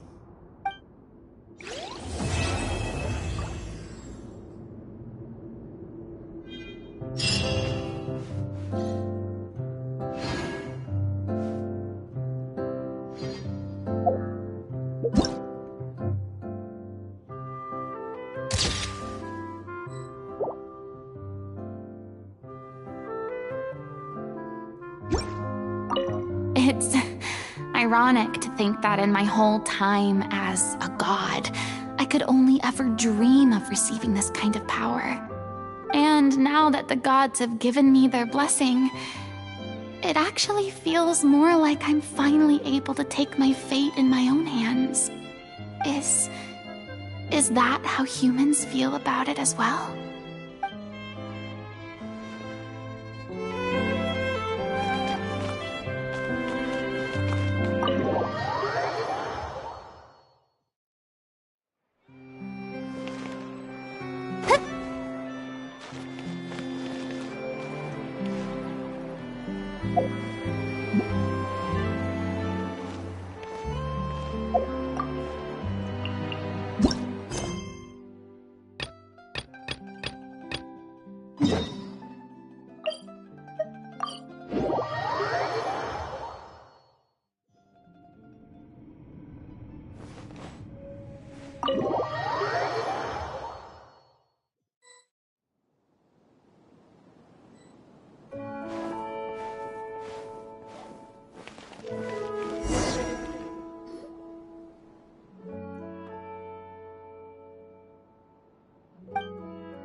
Bond is strong.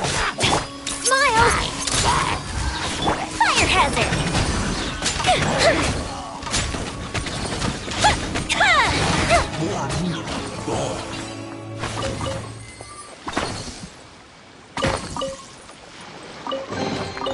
Ooh, let me open it.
Say cheese!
desert!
Tea parties are a must for the well-mannered.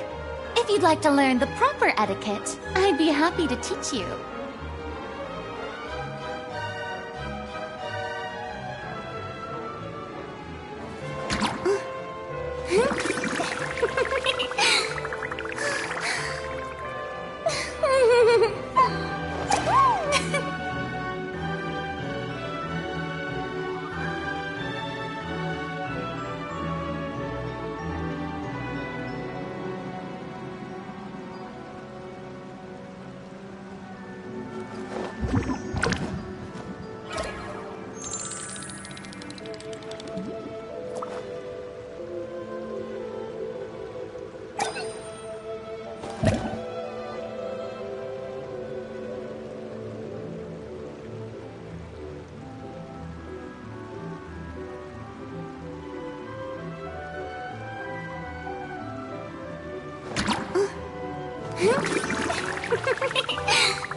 Smile! Our bond is strong!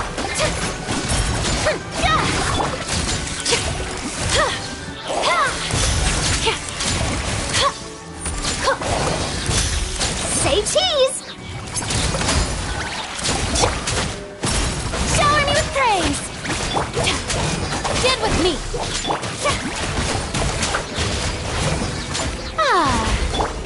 The fuse is lit!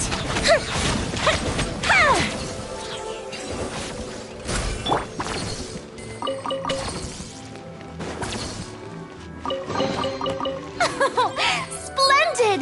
More interesting trinkets for me.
strong. The fuse is lit.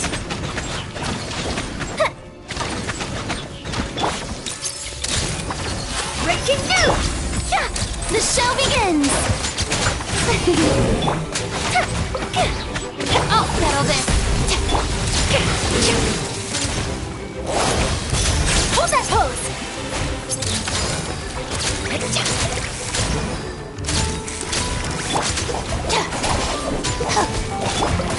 Let my name echo in song!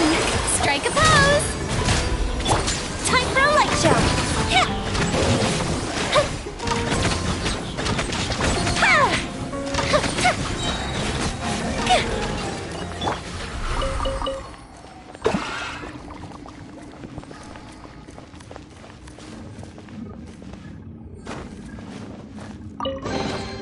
Ooh, this looks all right.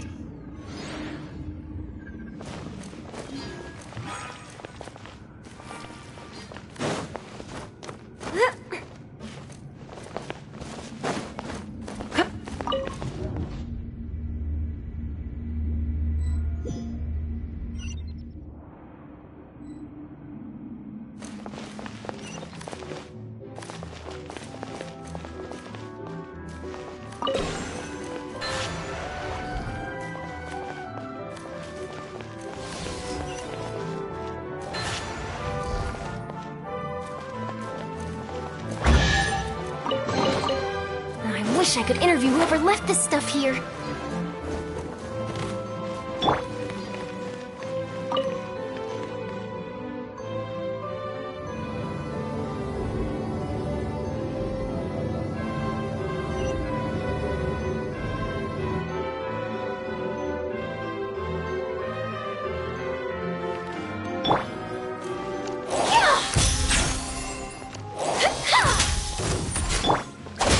Stop right there!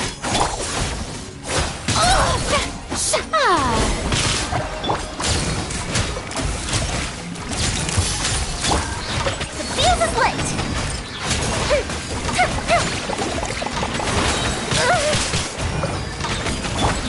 Stand with me! Out of my way!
Strong!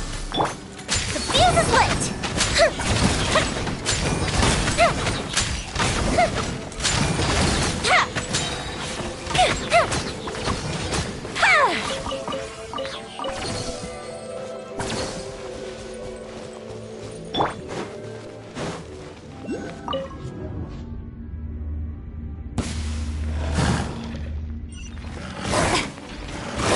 Let the world collide! Say cheese! Hard-hitting out of my way! Dissipate! Fire hazard!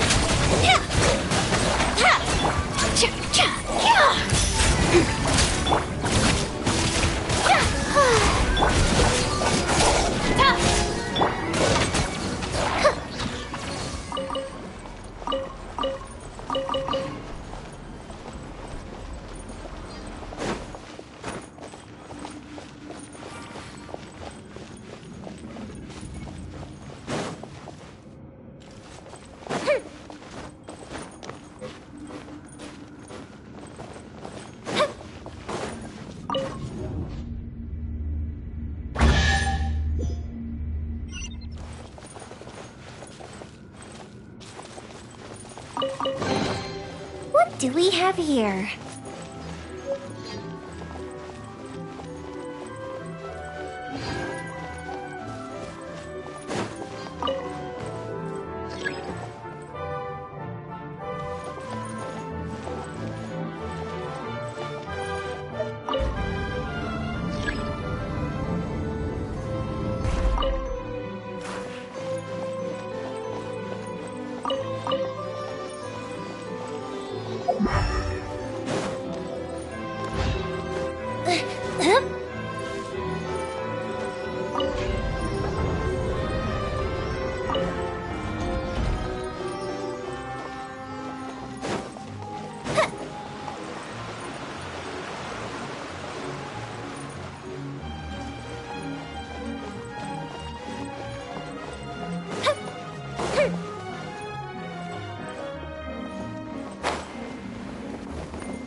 interesting trinkets for me.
Stand with me!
What a pleasant surprise! Truly an extra slice of joy.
done. You have my approval.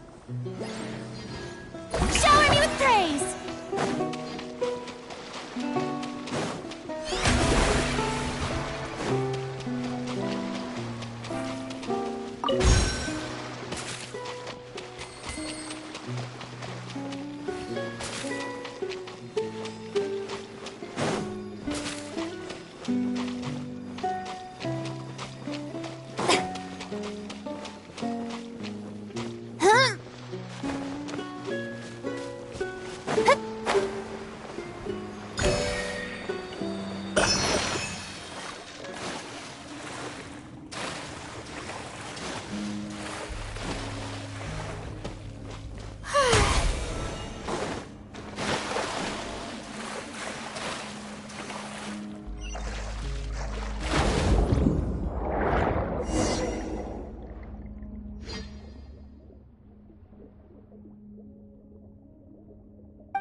too popular can be such a hassle. Who knew the people would adore me so much?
Me! Hold that pose! Fire hazard! That didn't count!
Strong.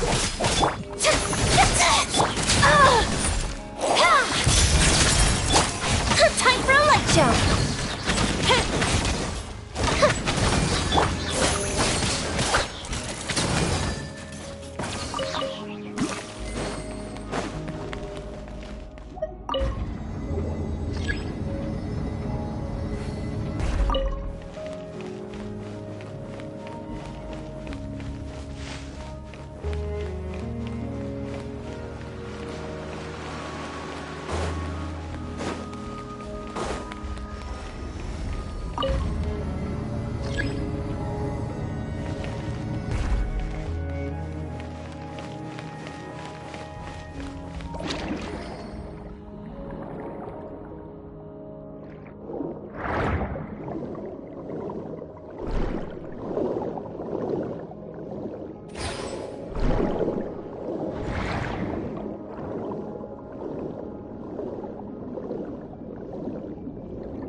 Ticket! Go on. You have my approval.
fries. Truly an extra slice of joy.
Shower me with praise! Let my name echo in song! The fuse is lit!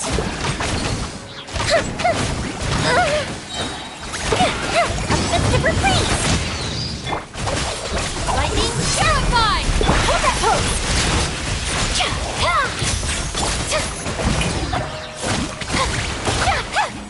Fire hazard!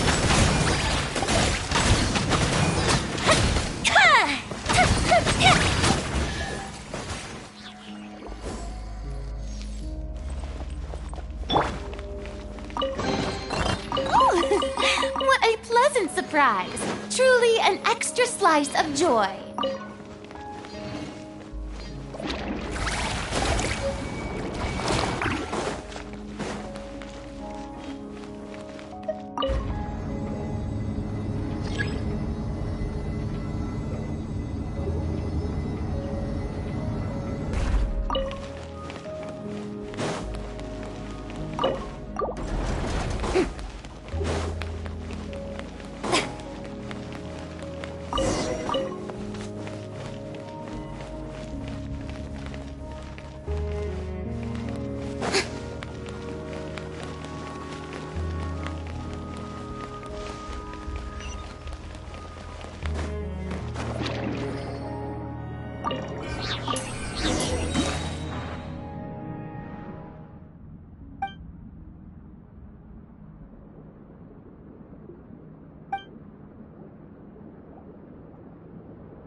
show.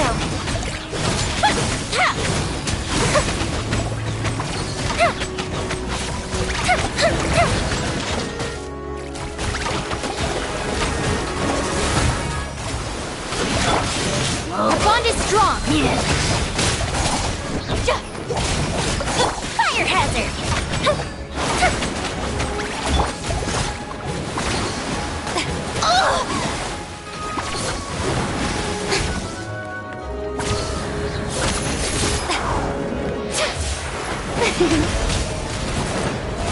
How brilliant! Hold that pose!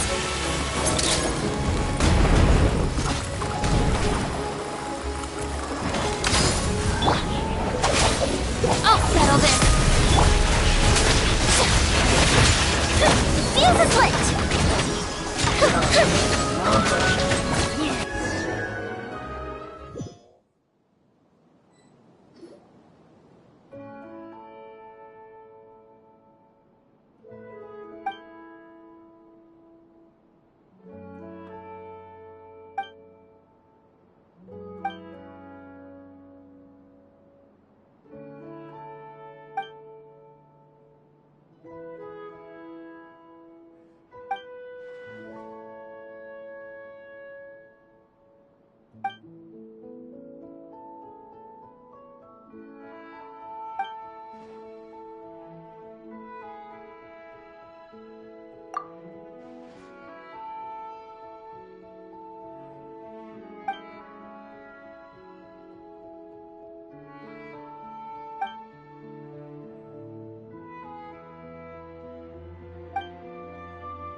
strong!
strong. Time for a light show.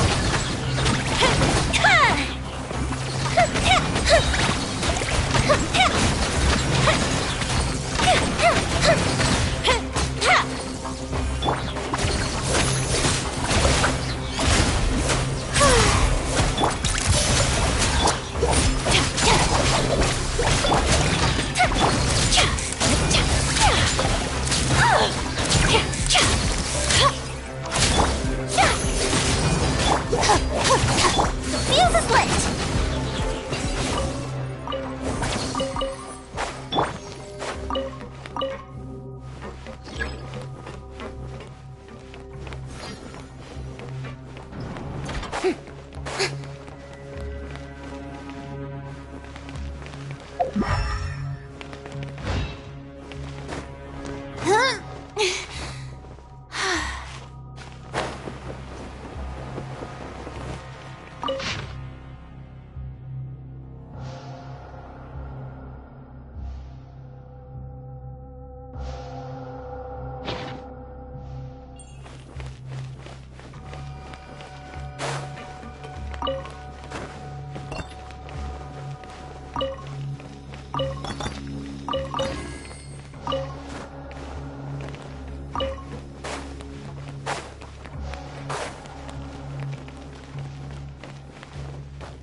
Strong.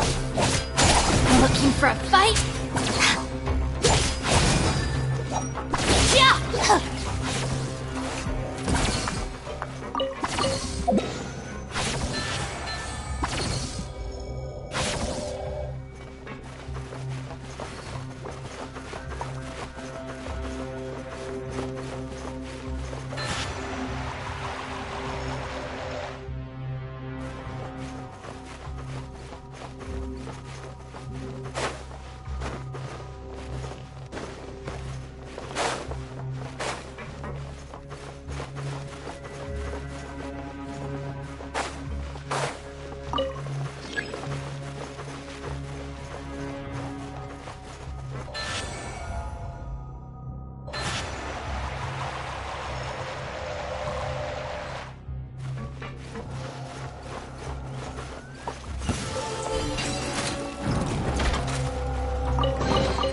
Every little dissipate.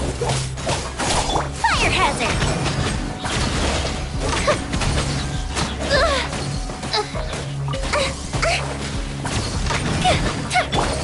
Shower me with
Hold that pose!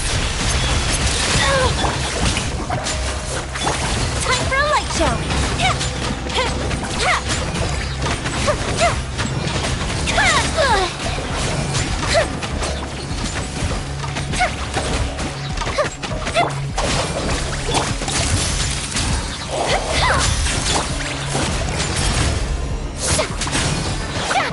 The Shelby.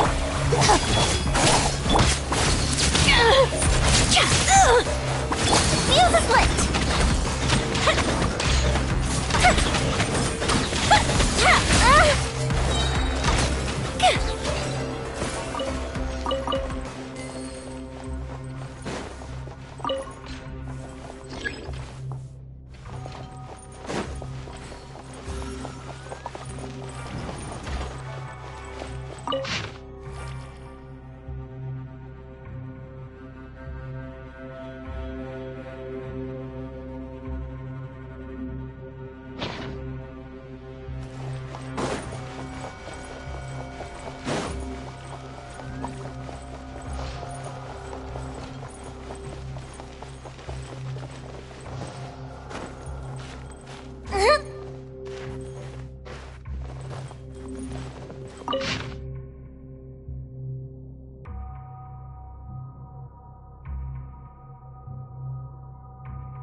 What a pleasant surprise! Truly an extra slice of joy.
show.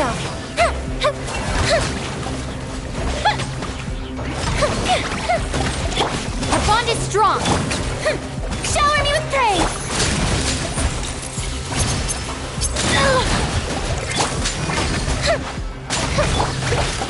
Lightning purified.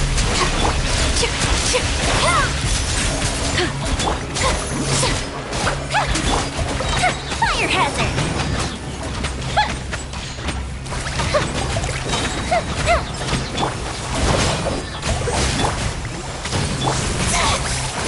Let my name echo in song!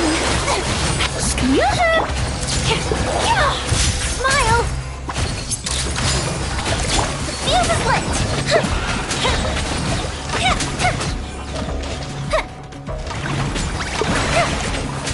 Dissipate!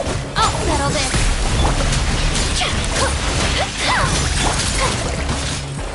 Strike a pose!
Take it.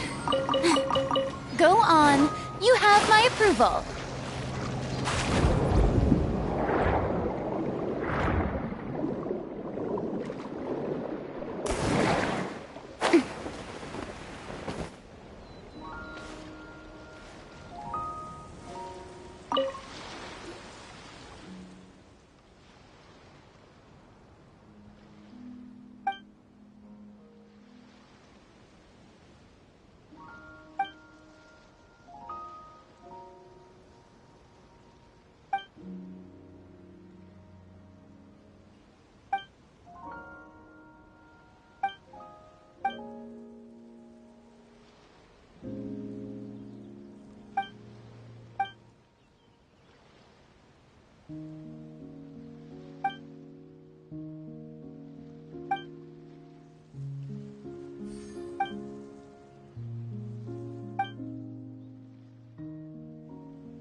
Ticket!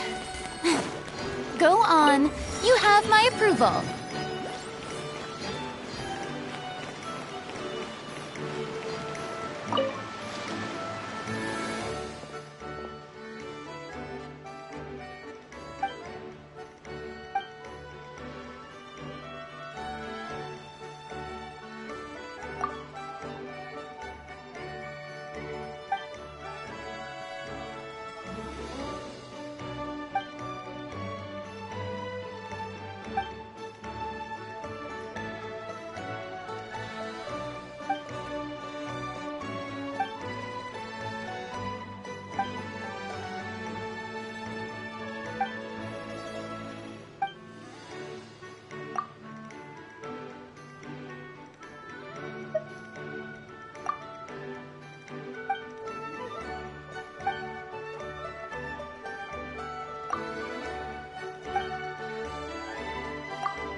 Situation brings horror.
The show begins!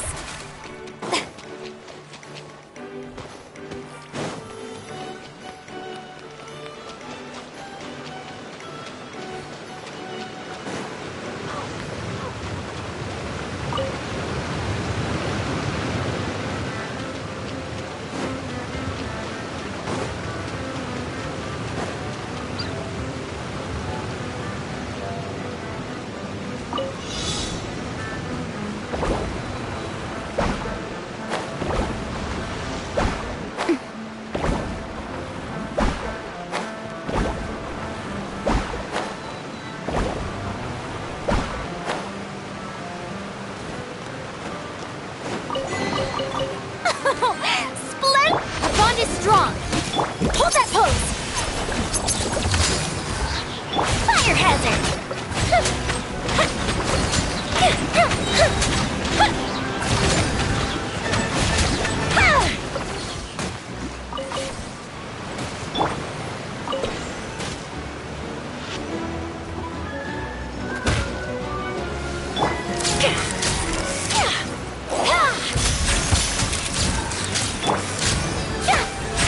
Oh, brilliant!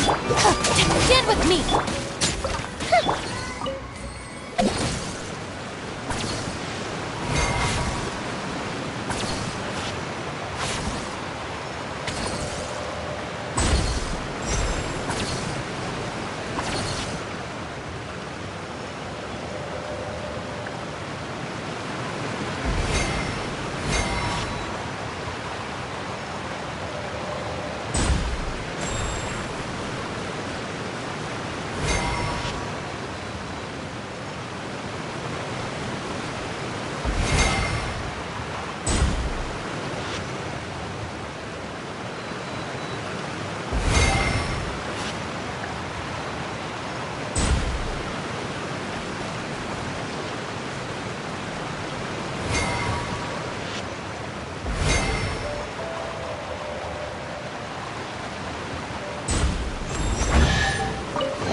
Splendid! More interesting trinkets for me.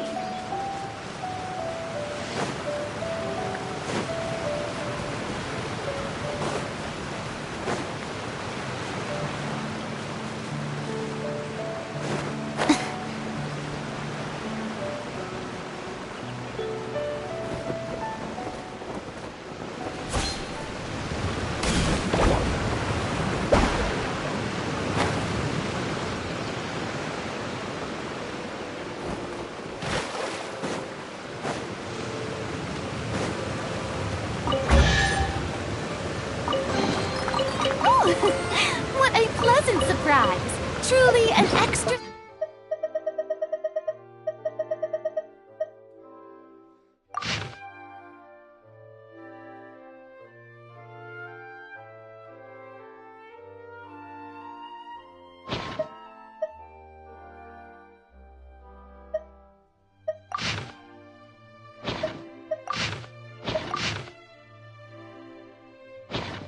slice of joy.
Smile!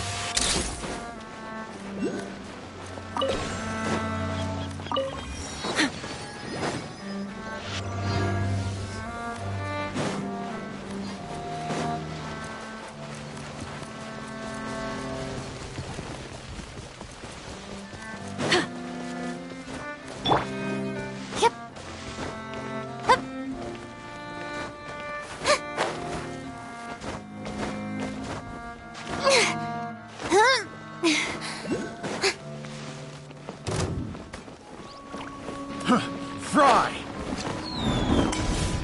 You're open!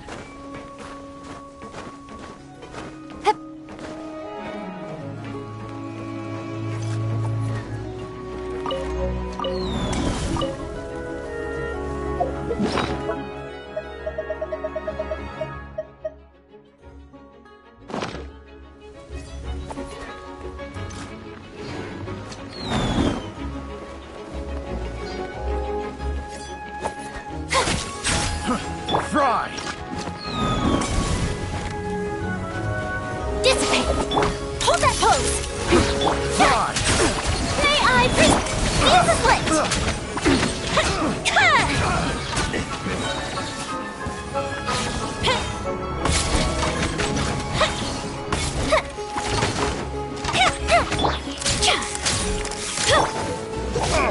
Our bond is strong. Time for a light show. Hunter becomes the hunter.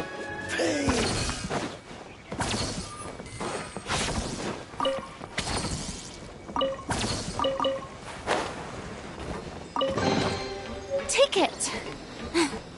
Go on. You have my approval.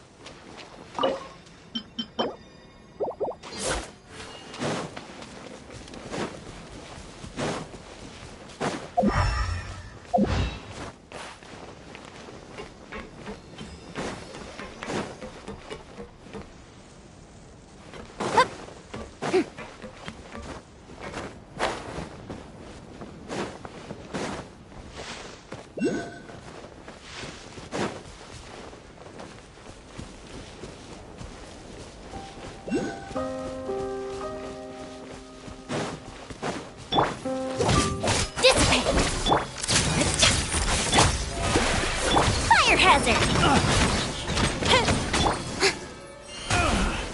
Finally, done.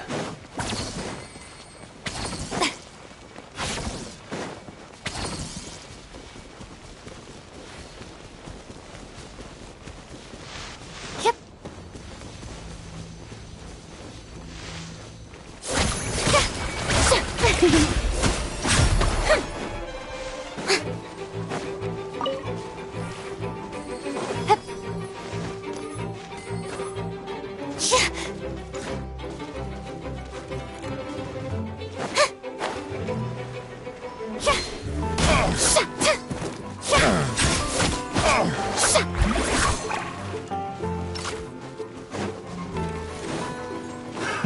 Another test subject. Suffocate.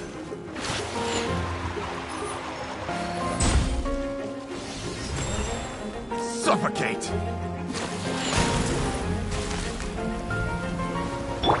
Stand with me. The fuse is lit.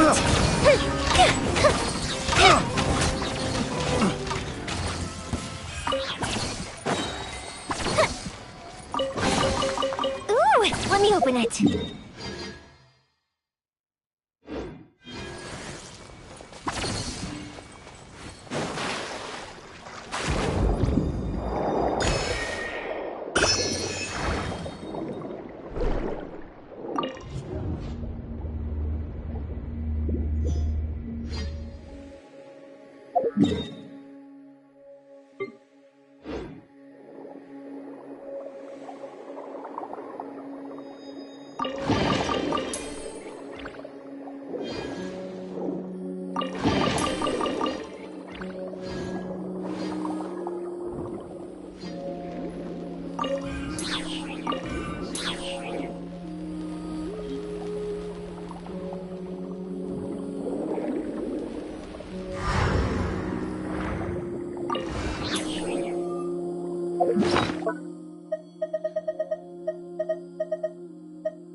It's all yours.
There are lots of journalists in the Court of Fontaine, but not all of them hold themselves to a high professional standard.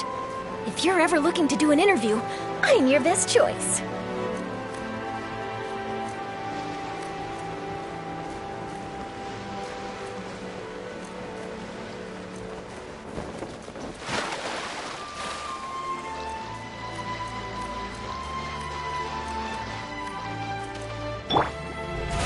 Oh, brilliant!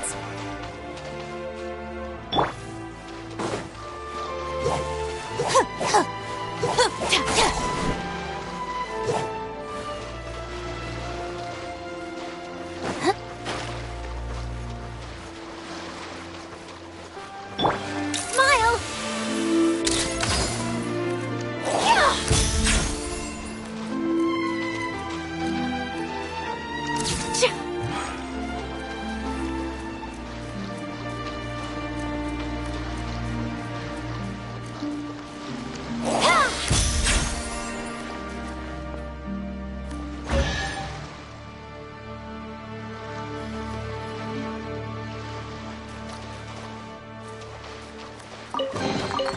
Ooh, this looks all right.